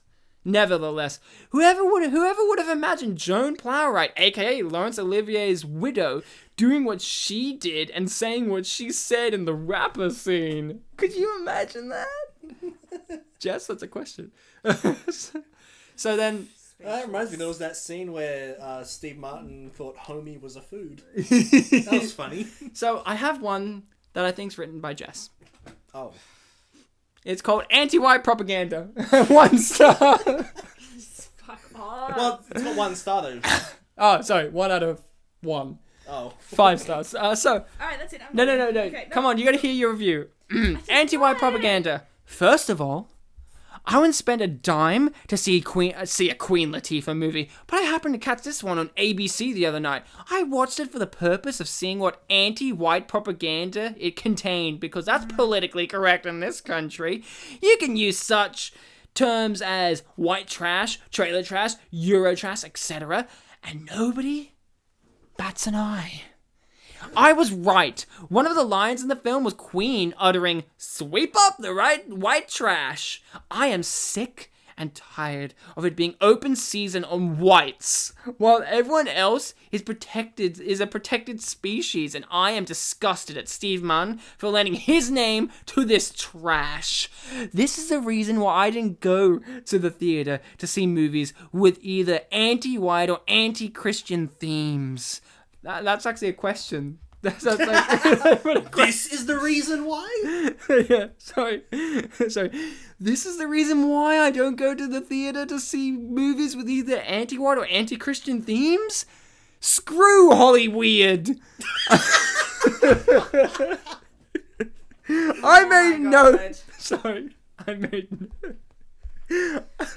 I made note of the writer, director, and producer of this film. So in addition to never going to another Steve Martin film, I will boycott all films by the writer, producer, and director unless white people regain their testicles.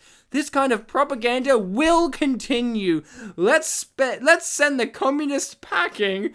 Where's Senator McCarthy when you need him? Oh dear God. So do us 3 white peoples have testicles now? No. We still got white propaganda, honky. Wow.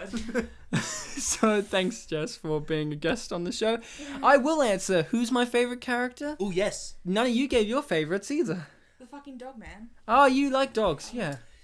I actually really liked that guy who just got boycotted, Steve Martin. I thought you were going to say the person who wrote that review. No. And I'm like, what a great character they were. No, I liked Steve Martin for... I basically explained why. I haven't seen him much in the straight man roles, and I think he really nailed it here. Yeah, well, I didn't mean for mine to be such a build-up. It's not that big of a one, but I really did like... I think the performance... It was a one-scene wonder, Pony. Or 2 scenes. I really liked the rapper guy that was talking to her, like smoking joints with the rich white lady, and passes her a joint, and she says this line where she's like, "Oh, you don't give a shit about what I'm saying." And he's like, "Oh no, I really do." And he seems so genuine about it. And I like the idea that they made this club seem like it would be a club where white people would be killed instantly. But she just rocks up and everyone's cool with it. Like, no one says anything. And you think these big guys, tattoos, smoking drugs, armed, you think with this, what they set up, with her, there's going to be something going on. And no, they're genuinely polite people. And I think even that shows that Queen Latifah has a racial stereotype that she's putting up about her own people in that set. Because they actually all really like the white lady. It seems like everyone in that club had more of a problem with Queen Latifah than any of the white people that were involved. Like, Eugene Levy rocks up in this club in a suit and glasses, and he's like, The guards let him in. He's probably the Remember? accountant or I something. read online that the club's called the Down Low. Yeah. Apparently, that's like slang for Gobby. closeted homosexuals. Oh, So- of course. So maybe That's why there's so many women there being with the guys. I don't know if that has anything to do with No, it. that's why they're closeted. Like they're still gay, but they've got to dance with Oh, the yeah. chicks. They look They're straight. beards, yeah. Yeah, they look straight. So do you reckon the old heiress lady like walked out with two gay friends and was those two guys? Yeah, her sassy gay black friends. Oh, and they're the ones who's like, bitch, you can't say that. And she's like, oh, all right. I guess I am one of those crackers. I'd watch that film. I would watch that's it, spin-off. and it would be called Raising Up the House. Raise the roof. Raise the roof. Where's it's just called it's just called Where's the Roof, and it's like her looking up. The photo's her in her house looking up, and the poster is cut off like where the roof should be. Yeah. And it just has her two sassy gay black friends' faces on the top of the poster, like they're the roof. Like, how good, Oh, how good would that be? No! So, Jess, it was a pleasure to have you on. I'm glad that you came onto the show. I have missed you since you were supposed to be on Bride Wars, but you've been a great guest. You know, you've taken many comments on board. You know, by violently smacking tables and drinking. And Bartek, I'm glad that we're back on. We took a break. Easter happened. You know, we are both good Polish Catholic boys, so we took Polish. Sorry. Why is that a joke? You are not. Let's just end it right. Right, let's just end the episode. I don't give a shit. Anyway. Fucking get out of here. I like Jess. You're like Seriously. you're I'm not. so fucking done with you. I'm a good Polish Catholic boy. So either way, we took a break. You're constantly. I'm making fun of your. I'm not in Hillsong, but it's Hillsong. At least with me, I own up to the fact it's the Catholic Church. I mean, so either way, we took break because being Polish Catholic, we partook in Polish Lent, which means you can't podcast for a while. And we took that break, and now Polish Lent's over. You know, Jesus died for our sins, and he also resurrected himself to come back for us to be able to podcast. I think that's what I'm trying to say. And we're just Oh, you are going the to tradition. hell. You are going to hell. No, the tradition is basically that we're remembering the times before podcasts. Yeah, remembering the times, the dark ages before podcasts. Also, last year we did an episode during Polish Lent, and it had Eugene Levy in it. Fun fact. And then that episode only Ended up recorded being- 26 minutes. Yeah. That's like Mike. Thankfully, we appeased the Polish tradition of Polish Lent, and we did a Eugene Levy movie after Polish Lent, not during it. So that's why you have a full recorded episode, hopefully. You guys have been fantastic, amazing, wonderful listening people. If you want to support us, well, we are under the name Spin Polish Presents on iTunes, YouTube, Facebook. You'll find us there. You can like, subscribe, rate, whatever, any kind of support. I mean, you can suggest to us, primarily on the Facebook page, what movie we should cover, because we may not have done this movie. You know, if this wasn't a childhood classic of mine, well, we wouldn't have done it. I mean, we don't know. Minute starring Mariah and Ashley. No, you can suggest that on the page. Will you do it? So Do I suggest it? yeah, and I'll do it with someone else. So You asshole. so you can feel free to suggest, but you guys, you're the real blood flowing through the veins of our show. Without you, we would just be watching movies for fun. But we do this because you need this service, and we need to give the service to you. We're like drug dealers. You know, we wouldn't function without our addicts, and you're the addicts. Except we're legal. We're legit, yo. We are legit, yo. Yeah, no, we're a pharmacy. Yes. You're our patients. Also known as chemist. Yeah. Chemist. All right. Over-the-counter drug dealers. Okay, fine. Drugstore. Drugstore. All right. Thank you, Jess, Bartek. Thank you. Thank you, audience listening people. Until next time, remember to be kind to each other. This episode comes out on Tuesday, the 25th of April, 2017. If you paid attention to the news over the last 2 nights, you would have heard that there was a murder of one Ryan Sliwinski. The only evidence found on the scene was a knife, a bunch of blood, and a copy of all the Mary-Kate and Ashley movies ever made. Now, it might be easy to jump to conclusions about who the murderer was, but you need to look at all the facts, look at all the evidence, and remember, there is always only one truth. So solve it. There were also 5 stab wounds, so I think you can figure it out. You fucking asshole. No, there were 2 Ryans! 5 stab Out. wounds. I am leaving this fucking room right now.